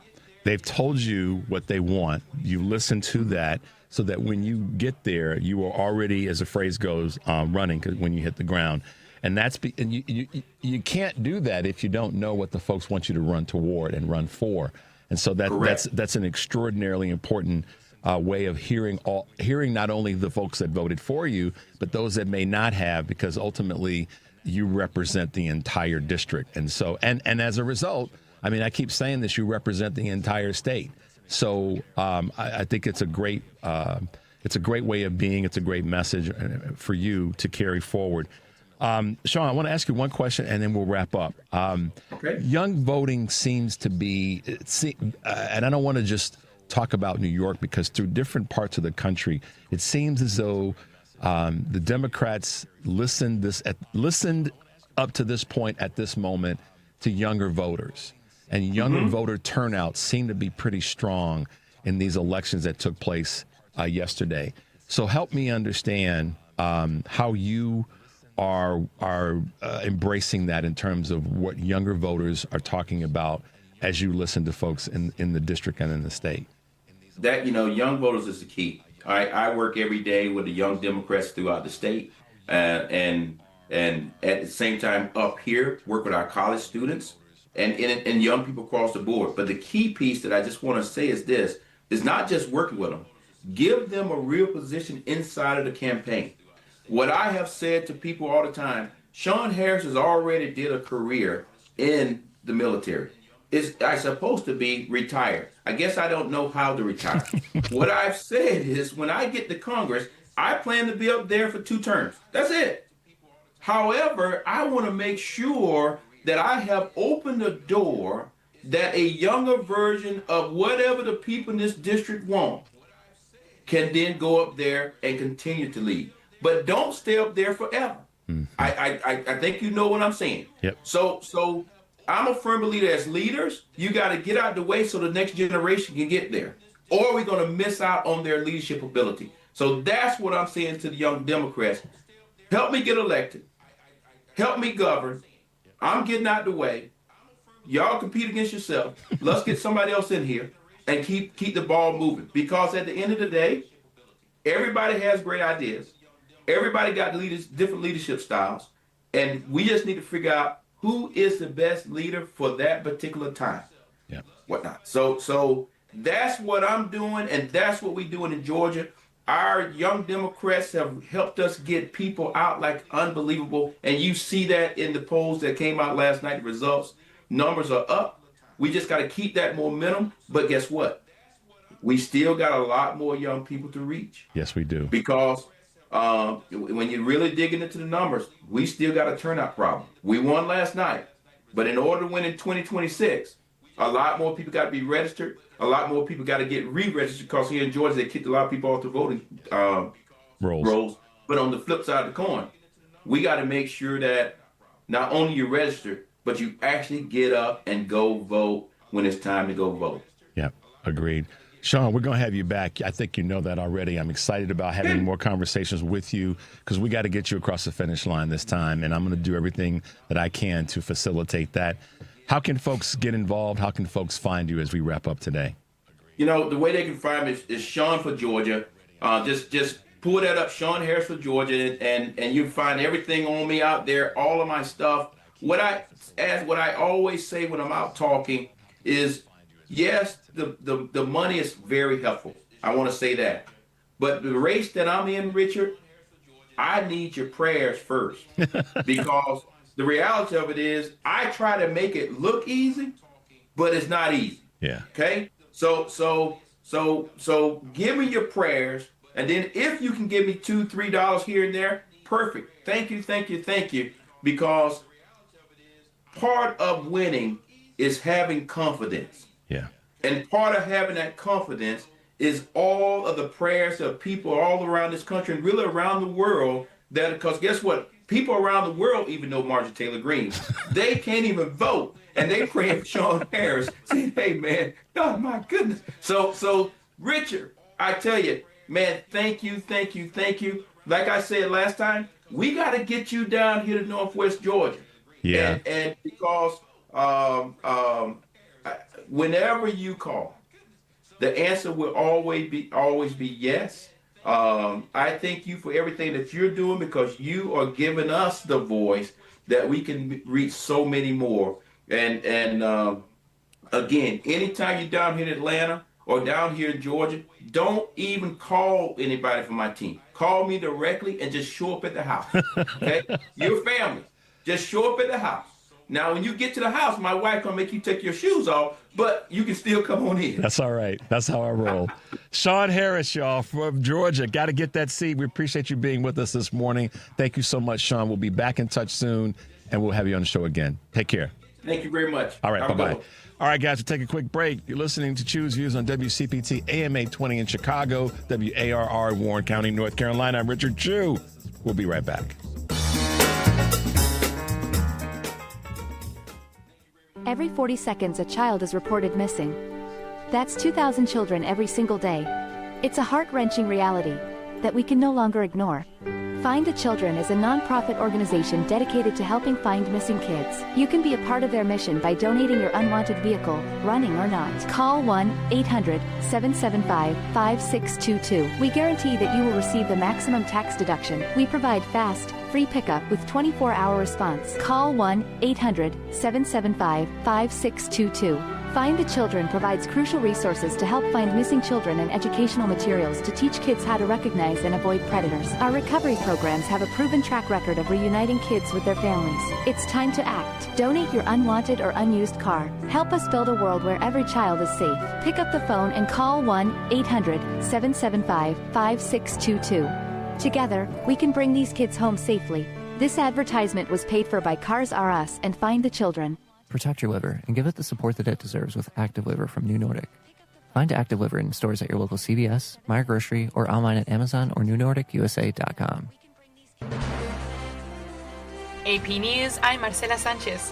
New York State Assemblyman Zoran Mamdani has won the election for mayor of New York City. The AP's Sagar Magani has more. Zoran Mamdani has pulled off a stunning ascent and at age 34 will become New York's youngest mayor in more than a century and its most liberal in generations. He ran a polarizing and ambitious campaign, promising things like free childcare, free city buses, city-run grocery stores. Donald Trump went after him, calling him a communist and threatening to both arrest and deport Mamdani, who was born in Uganda but is a U.S. citizen.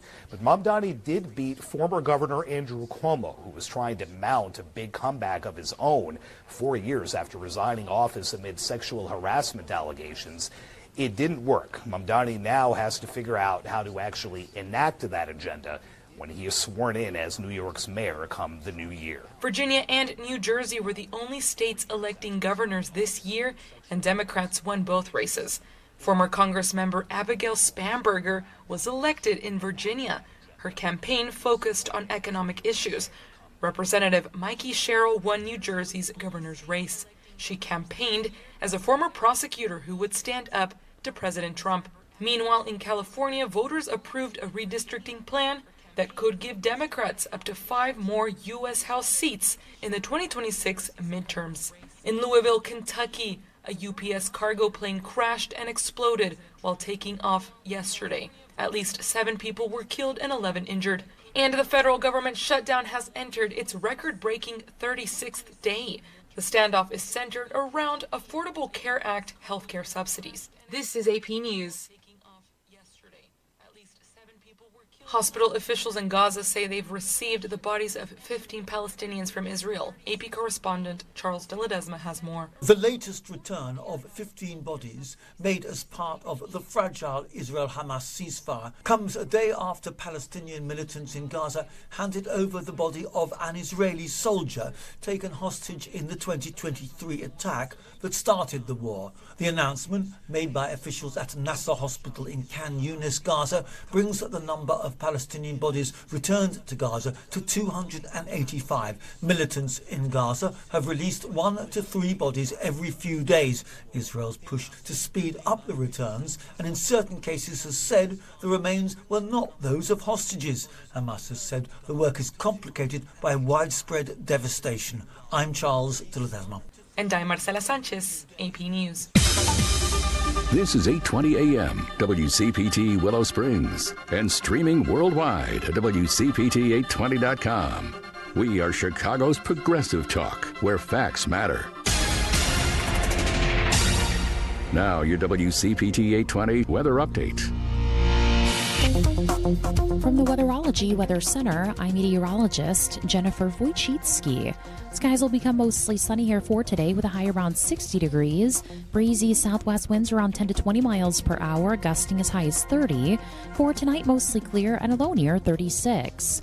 By Thursday, increasing cloud cover, high around 57 degrees. Friday, a chance for rain early. Skies will become mostly sunny with a high around 64.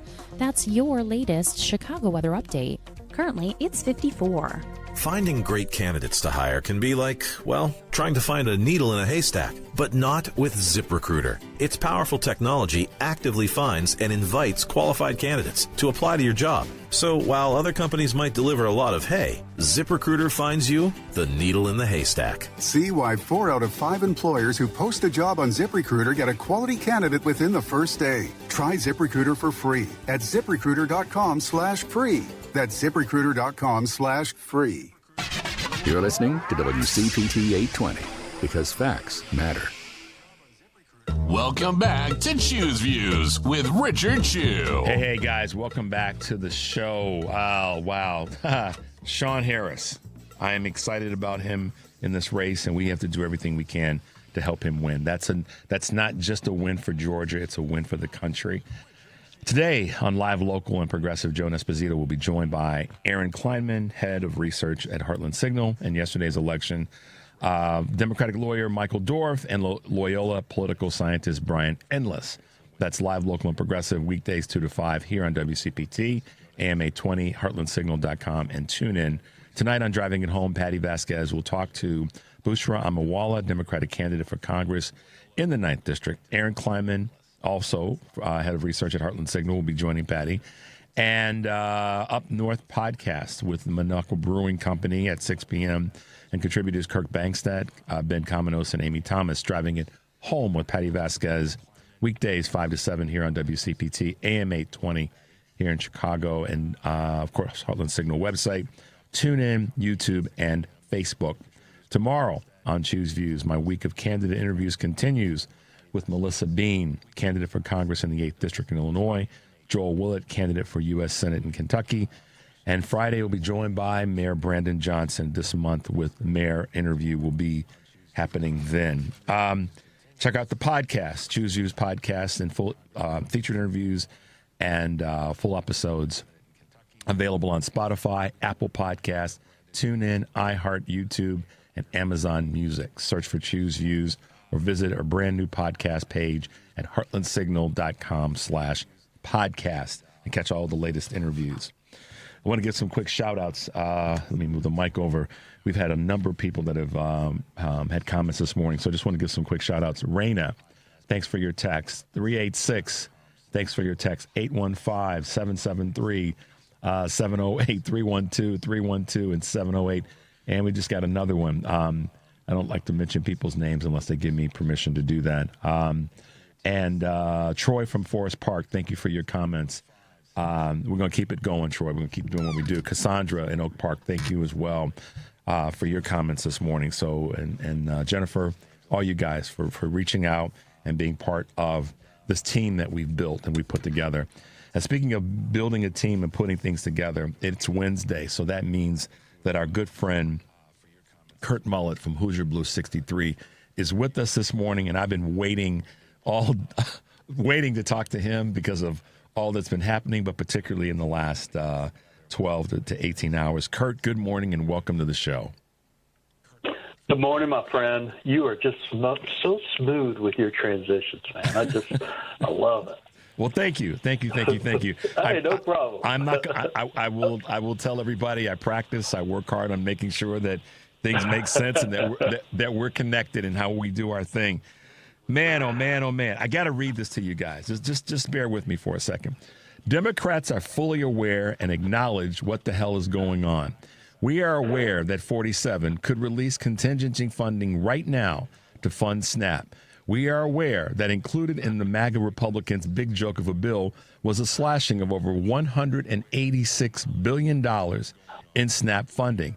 We are aware that if we don't stand on our ground to fight for the ACA tax credits to be extended, that millions of Americans will lose their health care and premiums will skyrocket. We are aware that over 388 rural hospitals will be forced to close. We are aware that Moses Mike Johnson is using the shutdown as a tactic to delay the swearing in of Adelita Grijalva into Congress, who won with 70% of the vote in mid-September, because Ms. Grijalva will be the deciding factor to force the release of the Epstein files. We are woke. We are woke. We are aware. That is something that my man Kurt Mullett posted on social media, and it couldn't be said more plainly. That is just brilliant, my friend. Thank you. I appreciate that. It comes from comments that I get from MAGA, because they've turned this shutdown into a Democratic problem, and that it's all about SNAP. And SNAP is just, unfortunately, part of the collateral damage that's occurring because of this shutdown. But we will not lose focus on why we are shut down right now and what Democrats are standing their ground for. So I appreciate you reading that post of mine. It's a brilliant post. It's brilliant. It's brilliant in the fact that you posted it, but it's brilliant in its content and it's how succinct it is in terms of what Democrats are fighting for. Do not be fooled, people. Republicans own this. I know people want to say, well, but if the Democratic senators just voted, understand what Democrats are holding the line and fighting for right now. Okay? And understand that the Republicans have the votes in the House and the Senate. And if the Democrats could change this overnight by simply voting on the Senate side, then they would do it. They're holding the line.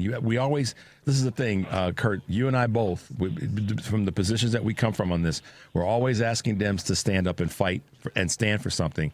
And in this moment, they're doing that. And that's what can't be, missed right now. They're standing up and doing what guys like you and me asking them to do. Yeah, well, and that's true. I mean, we are the ones that have to continue to talk and to give information. It's just like people, MAGA's saying, well, and they do this all the time. They just don't know. Well, what did Obama released the Epstein files. Do I have to go through all of this and what was going on with the court case? Blah, blah. I mean, seriously. They're blaming the ACA tax cut rates not being extended on Joe Biden. Well, why didn't Joe Biden extend them? Well, they did in the infrastructure bill, okay? Yep. But they wanted to extend them permanently, but they didn't because Republicans pushed back on them because it was going to be a huge expense to do that.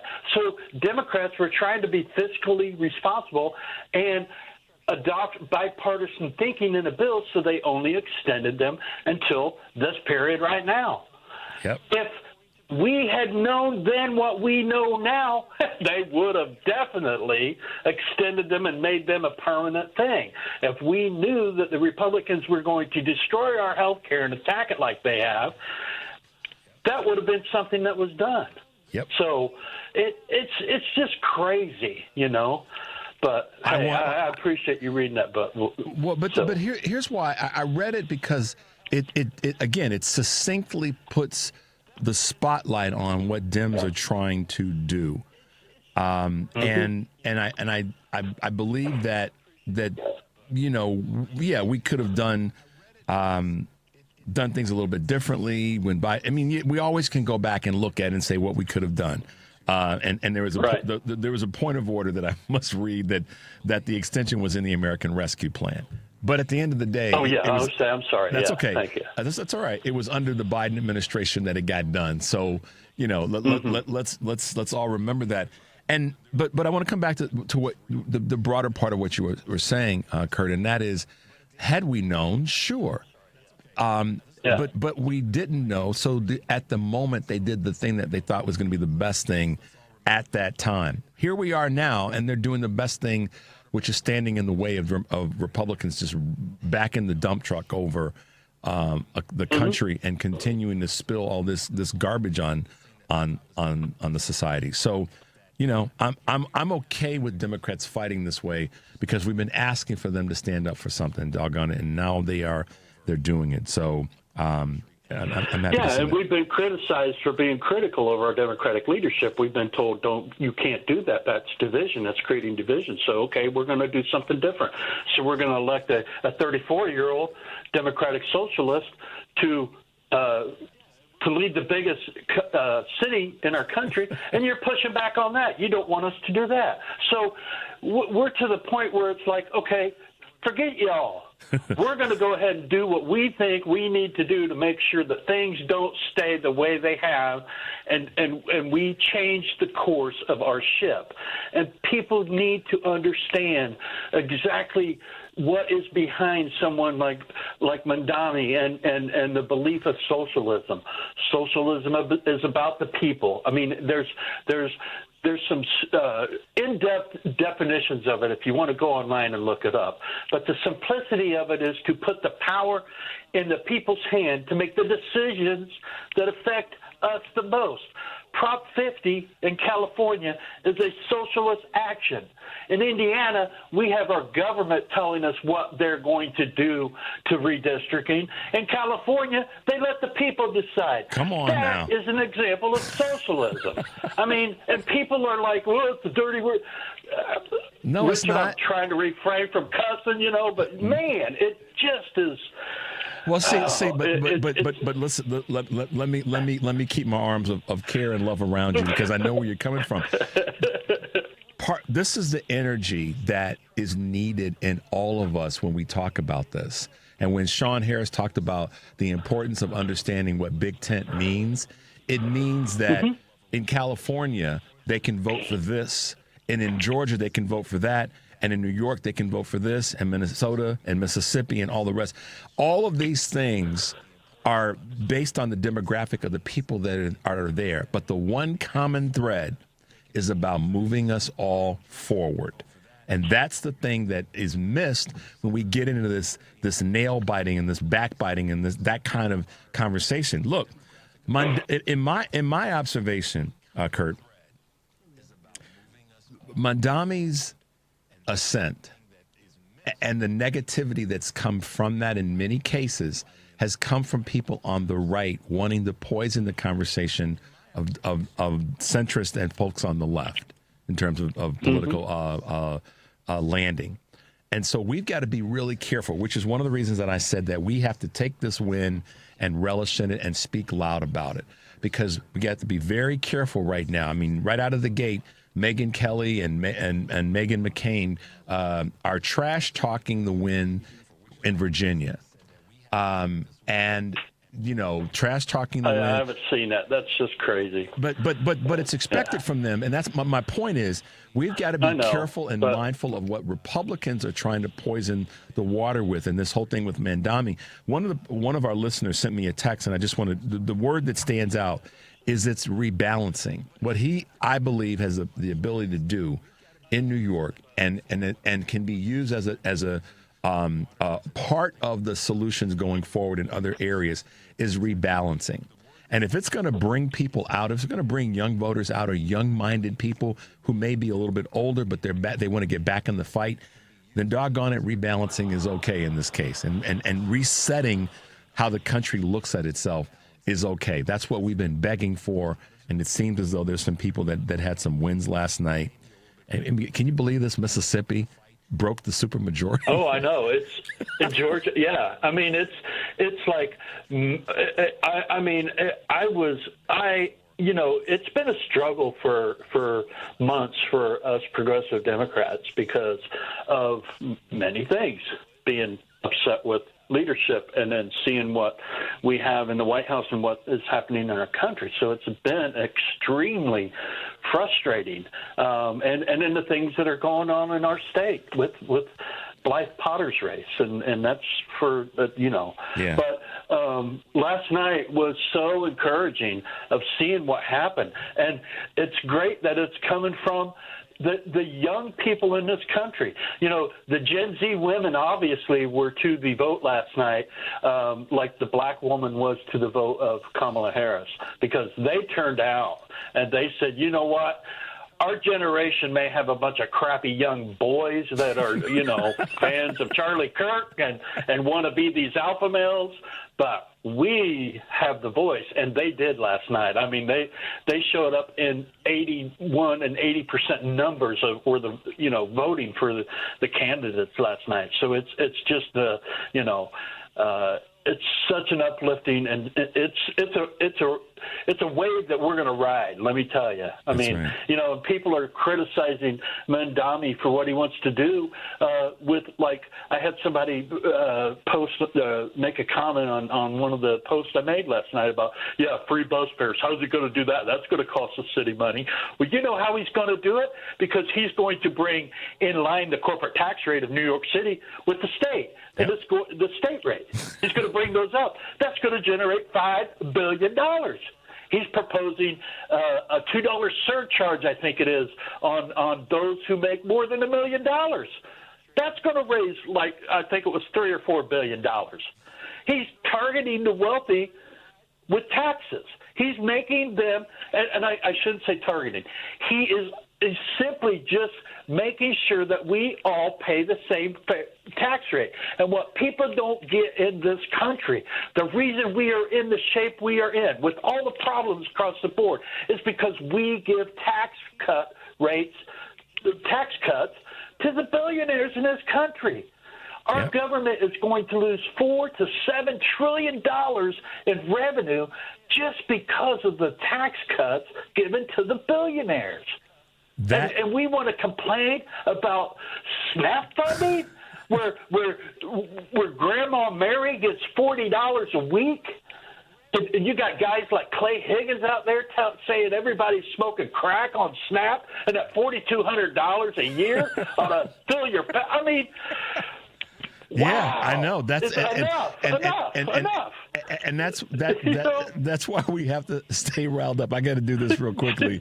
You're listening to Choose Views on WCPT AM 820 in Chicago, WARR in Warren County, North Carolina. I'm Richard Chu, and we are talking to the very heated, appropriately so, Kurt Mullett from Hoosier Blues 63. Listen, man, unapologetically, we have to keep beating this drum and hitting that bass beat, because it's what so many Americans are wanting. They've been asking for such a long time. And whether we get into the depths of a conversation around socialism Last week, and I'm sure you probably heard this, when I had Demi Palachek on, former military woman, she said, and I love the way she put it, and it's kind of making its way around social media throughout the country now, this interview with her, where she said that, she was part of one of the biggest socialist organizations in the country, and that's the U.S. military. And then she broke down why. We wear the same uniforms, we eat at the same time, we're paid by taxpayers. I mean, she broke it down really well. And so, our party, my broader, I guess, would say criticism or observation, but tool for betterment in our party is that we have to stop listening to Republicans. We have to stop listening to what they want to say. That's why I like this word that was sent to me, rebalancing, when it comes to Mandami. We got to stop listening to what Republicans tell us should be said, because sometimes what happens is be candid, you get a weak Democrat that's easy to get. It's like the herd. The lion always, the lion doesn't attack the middle of the herd. They attack the one that's straggling along, that's easy to get after, right? That's the one that's not paying attention, that decides that they're going to just linger along, but rather than staying in the middle of the pack, staying with the pack. And that's what Republicans have been good at doing, is sniping off that person. And now suddenly you've got people who were Democrats that are now saying and repeating Republican talking points. And what I don't want to happen with these wins, yes, we have to stay focused. And yes, we got a lot to do. And this can be walking and chew gum moment, which is a lot of the vote was the vote against what's been happening and for what we want to have happen. We can do that at the same time in the same vote. But I really want Dems to stay focused and not listen to the talking points coming out of the mouths of right-wing media and right-wing talking heads. We have to stay focused on our message, on our wins, not on what they want to pass as judgment about them. I think that's important right now. Absolutely, 100%. Like Mandani said last night, I know you're watching President Trump. Turn up the volume. That's what we have to do. Turn up the volume. So that's why I use the in part why I use the musical analogies in terms of the drum beat and the bass, the opening bass line. We have to own the music right now. We have to sing the entire song and drop the mic and then go back and have somebody else pick it up and keep the song going. I know I'm using analogies this morning, but sometimes visual analogies are important for us to get motivated and, to Shawn Harris's point, stay motivated and be able to govern. And that's where we are right now. Shut off what Republicans are saying, whether it be on a national level or whether it be in your own family and communities. Don't listen to these knuckleheads, because they don't have our better interest at heart. They just don't, Kurt. Because if they did, check this out, man. If they did, then the Republican everyday voter would be calling their congressmen and women and senators on a federal level in droves. Their lines would be broken, letting them know, hey, listen, man, that ain't what I voted for. I need my SNAP benefits. I need to know that health care is in place. I didn't vote for that. So we don't need to listen to the other side unless they got something to say that's about moving our message forward. And I mean from the mainstream media to the local media to the people that you know down the street. And you've been doing a great job of keeping that bell rung when it comes to being passionate. So I know I went on for a moment, but I wanted to remind people it's that kind of passion that's needed right now from us, because passion is contagious. Somebody said that. I think there was a person that ran for office that said something about passion is contagious. Come on, man. You got it. All right. Kurt, as always, it's been great to be with you. We're going to wrap a little bit early today because I got to get myself ready for having Amy McGrath on in a little bit. But I just want to, again. No, I totally understand that. I want to thank you again. For having me on. No, as always, man, you're a great part of the show. But I wanted to again commend you and thank you for what you posted about. We're fully aware. We are woke. We are aware. And you guys need to go to Kurt's social media sites. He posted this on Instagram. It's the kind of thing that you want to be able to capture and resend to people that you know. So go to Kurt's Instagram, Hoosier Blue 63. Pull this up wherever you are in the country and share it with the people that you care about, because it's a message that everybody across the country needs to hear. Thank you, man. I appreciate it. Always. Your support means everything in the world. So, just doing my best, partner. Just doing my best. Stay solid, stay strong. We're going to take a quick break, but thanks for being with us, man. We'll talk to you next week. All right. Take care of yourself. All right. Bye now. All right, guys, you're listening to Choose Views on WCPT AM 820 in Chicago, 1520 AM in Warren County, North Carolina. I'm Richard Chu. We'll be right back.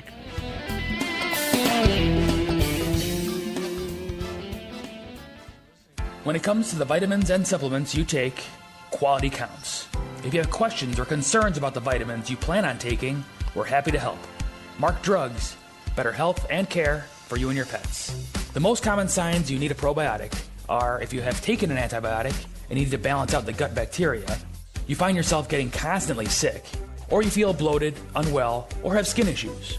We carry high-quality probiotics at our pharmacy, such as Florastor, Floragen, and what I refer to as the silver bullet, Orthobiotic, which combines multiple strains of beneficial bacteria and friendly yeast to stimulate optimal gut flora. Get to know your pharmacist. Caring for you, your family, and your overall well-being is what our pharmacists at Mark Drugs stand for. You have a choice when it comes to your health care, and a great choice is Mark Drugs in Roselle and Deerfield, where you get better health and care for you and your pets. Check out markdrugs.com for the pet of the month. This is Tony Moret. I'm an estate planning attorney who drafts living trusts and wills for my clients. You have probably heard my ads here on WCPT for the last few years. Your fellow listeners, when we have completed their plans, say, I wish I had done this sooner. It wasn't nearly as hard as I thought it would be. We can complete your estate plan within 30 days or less. There are certainly decisions that need to be made, but my 30-plus years of experience will help guide you through this process. There may never be a perfect time to start, but whenever I'm asked when is the best time, my answer is always the same. Now is the best time, while it is on your mind. Being able to tell your family that you have an estate plan in place, that all the details have been taken care of, will be a great relief to both yourself and those you care for the most. Our initial consultation is without charge, and there is no obligation. My phone number is 847-996-0496, and my website is moretlawoffice.com, spelled M-O-R-E-E. I look forward to speaking with you. You're listening to WCPT 820. Here's the latest Chicago weather update. From the Weatherology Weather Center, I'm meteorologist Jennifer Wojcicki. Skies will become mostly sunny here for today with a high around 60 degrees. Breezy southwest winds around 10 to 20 miles per hour, gusting as high as 30. For tonight, mostly clear and a low near 36. By Thursday, increasing cloud cover, high around 57 degrees. Friday, a chance for rain early. Skies will become mostly sunny with a high around 64. That's your latest Chicago weather update. Currently, it's 54. Alexa, play WCPT. WCPT from TuneIn.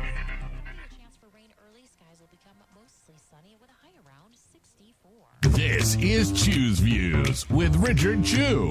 Hey, guys, welcome back to the show. Great to be with you this morning, and thanks for everybody that's listening all over the country. I just got some texts from people from the East Coast and from the West Coast, so got to appreciate that. We had a great night last night. It's not over. We have to stay focused, but we, as I said, Dems have to relish in these wins. We have to take them in and feel good about them. It's Candidates Week, and we had Shawn Harris on with us a moment ago. Former military. It's Candidates Week, and it's Former Military Day. How about that? And so, what am I talking about? Country over party. Who are we talking about? Amy McGrath from the great state of Kentucky. Good morning, Amy, and welcome to Choose Views. Good morning. How are you? I'm good. It was a good night last night for America. Yes, it was. And I looked at my wife and I said, wow, tomorrow I have Shawn Harris on, former military, Amy McGrath on, former military, and two former military colleagues of yours really put it down last night in Miss Spanberger and Miss Sherrill. How about that? They did. I mean, I really think that's the future of American leadership right there. They're amazing women. I know both of them. They're both friends of mine. And what people ought to know about both Abigail and Mikey is they're patriots. They're into service. They believe in public service. And it's really great to see them win in those important key elections last night. It was. And I think I've been using the phrase this morning, keep the drum beat loud, keep the bass beat strong, which is my way of saying from a musical standpoint, we have to make sure, Amy, that we don't back away from these wins. We don't suddenly go, okay, so we won, but we can't get too excited. We can't get too happy, et cetera, et cetera. That's Republican talking point at its finest, to make us feel bad about our victories. Like Mandami's win in New York, that's a bad thing. Not when it's the largest turnout for a mayoral election since 1969. There's no way in hell that's a bad thing. No matter who showed up, that's a bigger number than going back to 1969. Many of the people that are criticizing that weren't born then. So to that end, we have to take these wins and relish in them and speak loud about them, because as you well know, as a fighter pilot, momentum is critically important to keeping that thing up in the air. Is that a fair statement? 100%. And I think, the race in New York City showed us that affordability is a winning issue. Yep. Because so many people are feeling squeezed in their pocketbooks. And I think the races in Virginia and New Jersey show that people don't want chaos. They want leaders. And that's what Abigail and Mikey really are. And I just think it's a really good sign. It is a good sign. So in that regard, and in that talk about future leadership, you're part of leadership right now, Amy, as I look at it, because of what you've been doing. You have stayed, you've kept a shoulder and an ear to what the drumbeat is and what's going on in the state of Kentucky. And to that end, you've been a leader in this time. You've been a voice that a lot of people have turned to and tuned into because they recognize that what you're doing. Let's talk about your future leadership. I mean, it's important that people understand more about what you want to do, and I want to continue to amplify that every time we can. Well, I think for Kentucky right now, the focus is that affordability piece. The tariffs really hit us hard. And I think that it's just a matter of getting leaders into positions where they can actually represent the people that they're supposed to represent. And so, for Kentucky, you have all of these guys on the Republican side who really are in lockstep with the president. And the problem with that for Kentucky and these tariffs is that, the president is pushing this economic policy. It really hurts us, hurts our farmers, hurts our bourbon industry, hurts our manufacturing. And these guys on the other side, they're too cowardly to stand up and say, hey, this is wrong. This is hurting our constituency. And so we go back to the basics, Richard. Go back to the basics. What's a representative? What's a senator supposed to do? It's supposed to represent people and their interests. And these Republicans are just not doing that. And so I go back to the kitchen table issues. I go back to affordability. I go back to healthcare, which is so important for Kentucky. And that's what my focus on. And it does go back to that very basic premise of leadership, just being a leader with integrity. Which you've represented so strongly. And I think that's one of the reasons that your, for lack of better words, your brand as a person that's running for office has been so strong and been consistent. You haven't had any peaks and valleys in terms of that because you understand the importance of leadership for all folks. Let's talk about not so much the numbers, Amy, but just the kind of the optics around, who's voting in Kentucky. We saw a strong number of young voters out in the New York race. Same thing in Virginia and New Jersey. We saw women voters out and a big percentage of the voters in states like Mississippi. I mean, can you believe Mississippi flipped or Mississippi Democrats broke the supermajority in the Senate in the state of Mississippi? And, other areas where, we kept the state Supreme Court in Pennsylvania. Yeah. Where are you when it comes to the breakdown of voters to the best of your ability? And how is young voting impacting what you're seeing right now?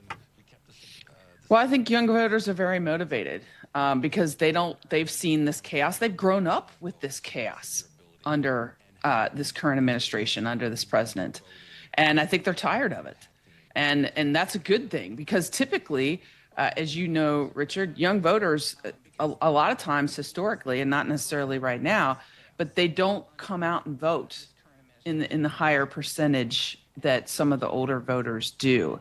And so a lot of times people who run for office don't always look to them and listen to them. I think that's changing. I'm hopeful that that's changing. And I'm somebody that also, beyond being a fighter pilot, I'm a teacher. I was an instructor at the U.S. Naval Academy to young midshipmen becoming officers. And then again, in the last few years, been teaching at the University of Kentucky. And so I love talking with young Americans.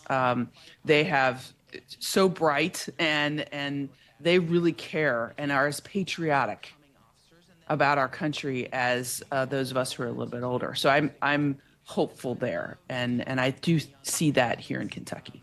That's exciting. It's exciting from two perspectives. One, that it's out there, and two, that you're paying attention to it, because Shawn Harris talked about this earlier in the show, who's running in Georgia for the seat that Marjorie Taylor Greene is so poorly occupying right now. And Shawn's a great guy, former military, somebody else that you should have in your Rolodex, and I'll make that happen so that you guys can stay in contact and be motivating each other to win. But he talked about that, he wants to be one to kind of break through and get to Washington, lead, get some things done, but bring young folks with him in this transition that we're going through in the country when it comes to younger voters. And I think it's honorable, but it's also it's a smart play as it relates to how we lead leaders for the future into this conversation right now. And I'm hoping to see more of the folks that are running and winning like you, hopefully are able to say, yeah, you know what, we need to real time be training the next level of quote unquote midshipmen and women in our political leadership. Yeah, they're our future. They are, and that future is right now. That's the crazy thing, and I think the New York vote kind of showed that, and certainly Virginia and New Jersey did, and some of these other areas. The shutdown. I want to talk a little bit about some things that you've been talking about in your in social media and just in terms of your overall conversation. Someone that served in the military understands the chain of command and understands what leadership is supposed to do, and when it doesn't, has to be called out. And that's sometimes one of the hardest things to do, is to call out those who you report to. But in this case, you've been very vocal about the Trump administration disobeying court orders, and particularly when it comes to Food for Americans. Let's talk a little bit about that, Amy. Well, first of all, the Trump administration in the SNAP program is what you're talking about. This is a food for people that really need it. For many people and many Kentuckians, it's a bridge. Maybe they lost their job or they need it temporarily. This is really important because it affects the folks who are the most vulnerable, including lots of children. We have over 500,000 Kentuckians that are on SNAP benefits or using SNAP benefits as of last month. So this is a big deal. And so we have, the government has funds, Richard, put away for emergencies like this. Emergencies meaning the government shuts down and they can't appropriate some new benefits for SNAP. So they have this funds and billions of dollars put away. The president will not use that money. He said, I'm not going to use it. And the courts came in and said, this is money there for this purpose. You must use it. And the president is basically saying he's not going to abide by the court order. That is a problem. That is a huge problem, not only for our democracy, but also for those people, our fellow Americans who need that right now. I mean, we did this together. Yeah. We did this together as a country. We put this program in place so that we would help our fellow American in need. Yep. That's who we are. And we have a president right now being followed by Republicans who are literally taking from the poor and giving to the rich. Yeah. I'm sorry, but that just gives me a hole in my heart. Yeah. And it's wrong. And it's not, listen, the thing about it that makes it just morally wrong, from a humanity standpoint wrong, is to what gain? I mean, you got, and I don't mean you, Amy, but those who are making these decisions, they got theirs. So why do you not want somebody else to at least be able to sustain themselves and to be able to live as best of a life that they can with the assistance that we can provide, particularly when it's already been allocated? Well, we're using food for our fellow Americans as a political weapon now. That's how low we've gone. And let's contrast this, Richard, with this bailout that the Trump administration just announced. $40 billion. That would cover SNAP benefits to our fellow Americans. $40 billion, Richard, to Argentina. Yeah. Okay. And on top of it, the same week, the current administration and the president moved to quadruple U.S. imports of Argentine beef, which is throwing our cattle farmers, into a loop. So it's hurting our farmers, and you're hurting our people, and you're bailing out another country. How is that America first? It's not even close. It's not even close to America first. Wow. You're listening to Choose Views on WCPT AM 820 in Chicago and WARR 1520 and 103.5 FM from Warren County, North Carolina. I'm Richard Chu. We're talking to Amy McGrath, Country Over Party, host of Truth in the Barrel, former fighter pilot, regular gal right now, but she's out there doing, and I say this respectfully, what people want to be done, what needs to be done in a state where you might not think it would happen, but that's in the great state of Kentucky. And she's fighting hard every day to get this, to change the arc of what's happening in the state, which will change the arc of what's happening in the country. I dare say, Amy, you win. Shawn wins in Georgia.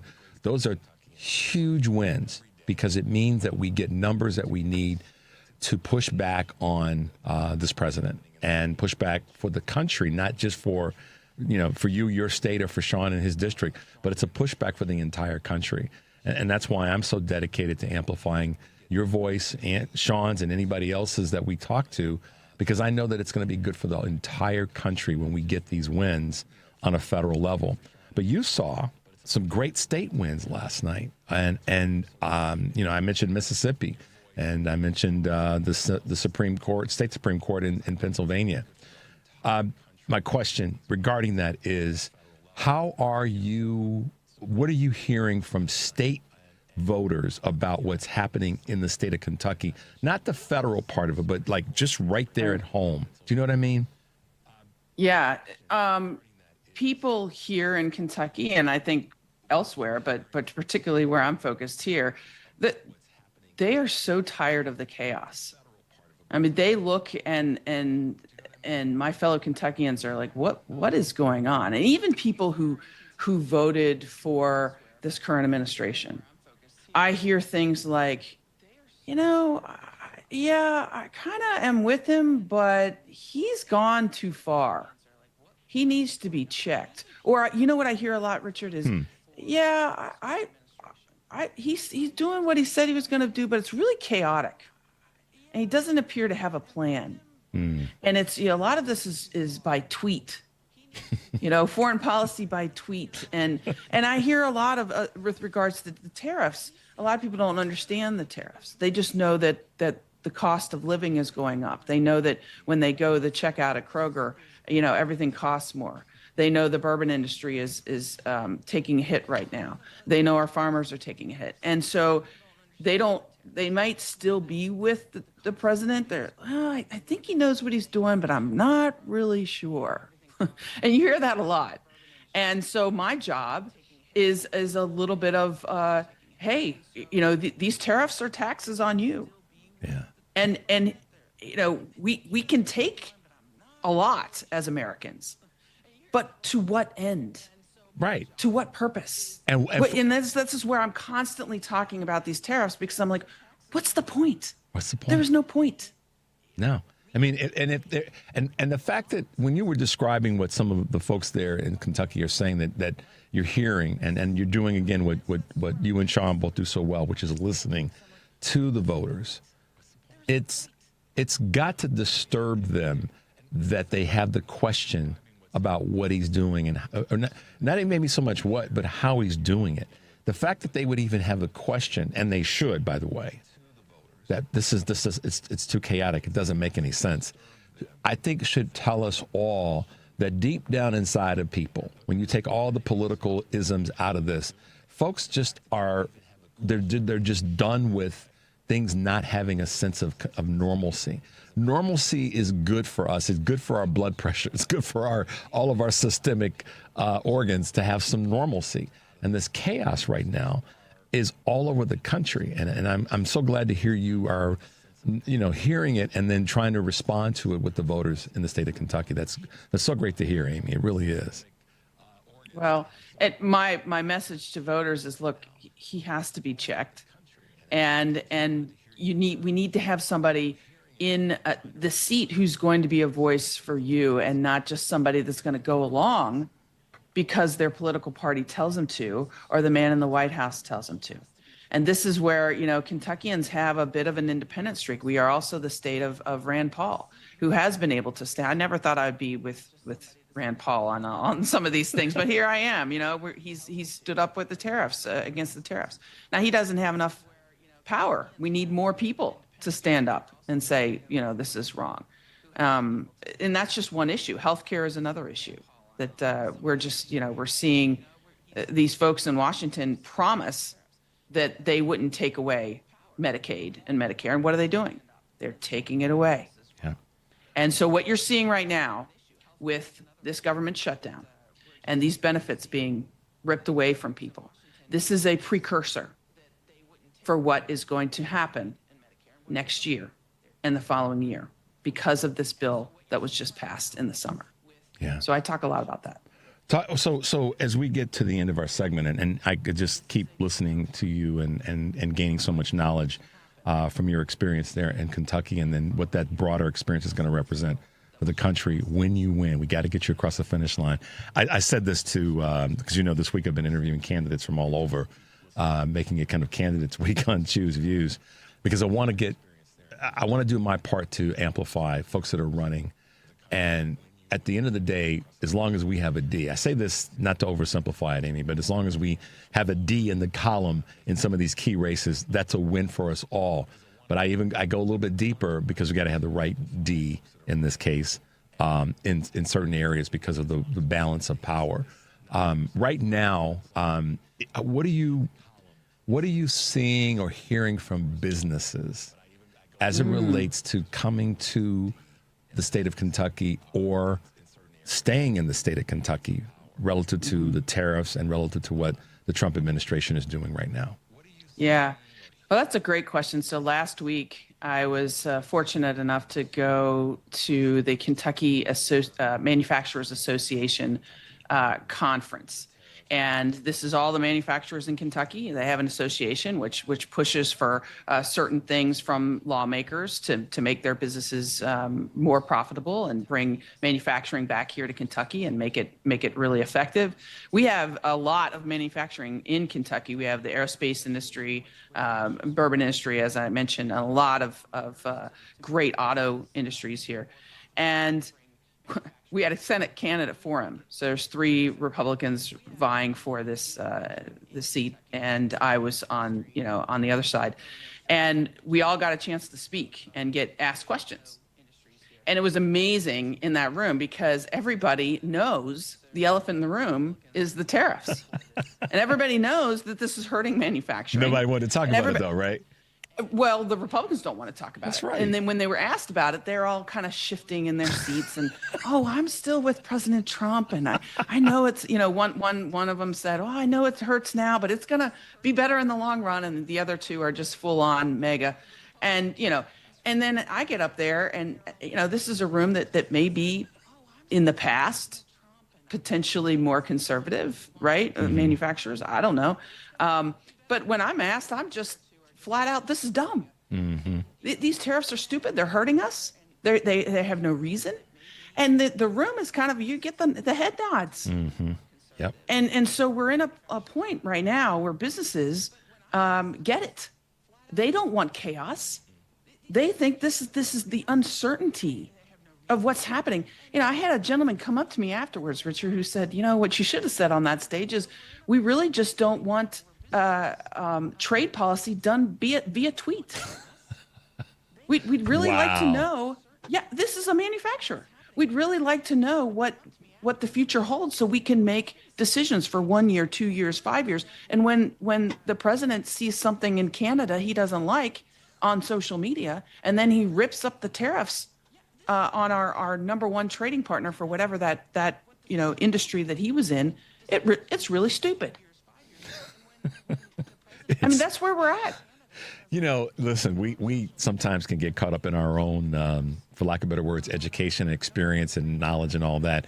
And we may sometimes use too many fancy words to describe a basic situation. It's just stupid. And I think that's part of one of our opportunities as we go forward. It's just to call it as it is. It's just stupid. And it's harmful. It's all those other things, but it's just frankly stupid. And the chaos that comes, that's been a part of it. That's why I wanted to ask you the question about what some of the business folk that you've been talking to are saying, because at the end of the day, they're the employers. They're the ones that are making sure that folks have health care through their businesses and all these other things that sustain that society. So kudos on you for being the voice. But that's why I go back to, you're the person that should be in that Senate seat. I may catch some criticism for this, but I don't really care. I unapologetically know that if you're in that Senate seat, things are going to get done. I know that if Shawn and George is in that House of Representatives seats, y'all going to get stuff done. And I'm excited about that. And I'm just honored to have you on the show again, Amy. And I hope you'll be willing to hang out with us a few more times as we work into 2026 and get closer to the election next year, because I really believe that you're going to be the person that's going to make the change in the state of Kentucky. And as I said before, by default, the rest of the country's going to benefit from that. So, well, thanks for having me on. And for all your listeners, I mean, you're patriots. Just stay engaged and stay listening to Richard. This is so important for our country right now. So, yeah, thank you. How can folks catch up with you and get involved until we have you back on the air again? How do they find you? Well, you can always go to amymcgrath.com. That's sort of the way I my website, but I'm on all social media platforms. So we put out videos and statements and things like that. And you just want to know what's going on in the campaign. We have I have my own podcast, Truth in the Barrel, where I interview really cool people around the state and around the country. But I do go around the state now a lot more, so it's fun. We got to get back on and do Truth in the Barrel again. I'm being very solicitous in saying that to you, but let's try to find a way to make that happen again if you can tolerate me. Awesome. Amy, would love to. Thanks for being with us today. Stay safe, stay strong, and we got you back. Okay. All right. Have a great day. Talk to you soon. Bye now. All right, Henry. Do we want to hold tight for this? Let's sit tight as we kind of wrap up the show. Gosh, Amy McGrath, Shawn Harris, ex-military, future leaders, current leaders, staying in the game, and it's great to have them on the show this morning. It's been so much fun to talk to both of them. They are, I think that they see all this with a big lens, full windshield, as I've said before. Because they recognize that we've got to make some changes in terms of our leadership politically. Certainly as progressive liberal Democrats, we have to make some changes.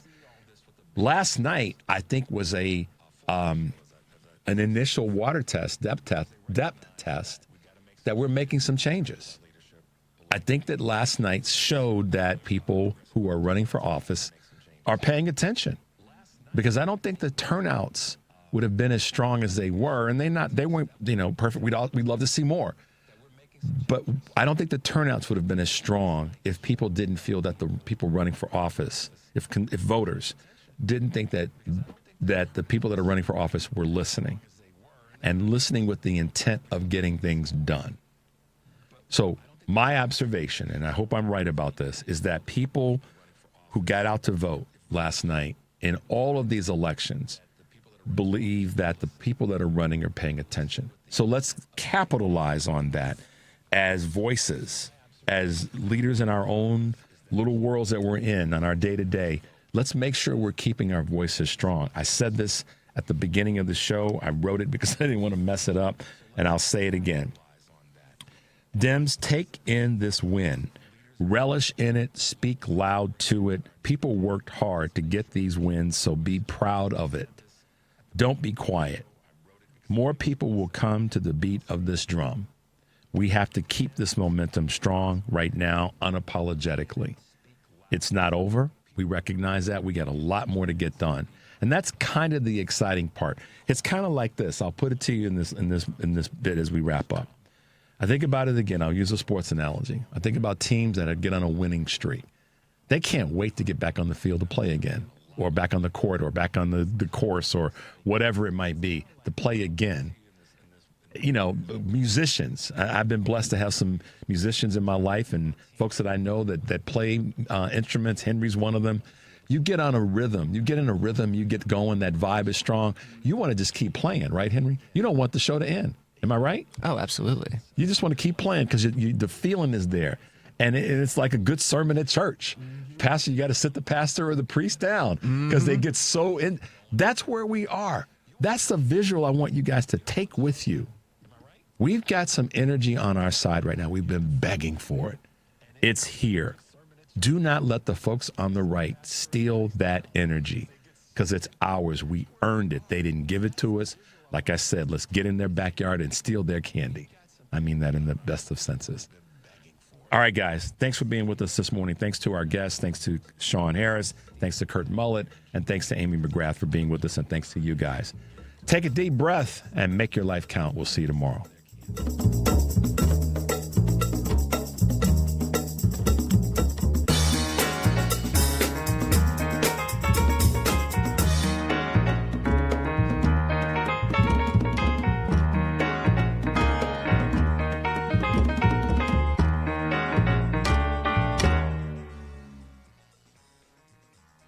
This is a WCPT 820 Heartland Signal News Minute. I knew that when Trump came back, he would come after me. That's Miles Taylor speaking to WCPT's Richard Chu. While serving in the first Trump administration, Taylor anonymously wrote a New York Times op-ed titled, "I am part of the resistance inside the Trump administration," and later, when he had left that job, published a book titled A Warning. Part of my warning for 7 years was that if he was reelected to a second term, Donald Trump would abuse his powers for revenge. And then true to form, on April 9th of this year, he proved my point, as he always does. And he issued an executive order in the Oval Office directing his agencies to investigate me for, in his words, treason, which is the highest crime envisioned by the Constitution, a crime punishable by death. What was my crime? My crime was criticizing the president. For WCPT 820 and Heartland Signal, I'm Andy Miles. Still struggling with gas, bloat, constipation, nausea, or diarrhea? Have you tried eliminating foods but felt no change? It's time to call the tummy whisperer, Renee Barish, at Digestive Health Solutions. Renee uses targeted testing to reveal exactly what's happening in your gut. Gut bacteria plays a key role in all your body functions, from cardiovascular regulation to brain function. When the gut is imbalanced, you may experience symptoms that extend beyond the gut, such as anxiety, skin issues, poor sleep, or increased risk for disease. Digestive Health Solution uses advanced testing to identify harmful microbes and evaluate the overall balance of the gut ecosystem. Get insights into your health, digestion, and how your microbiome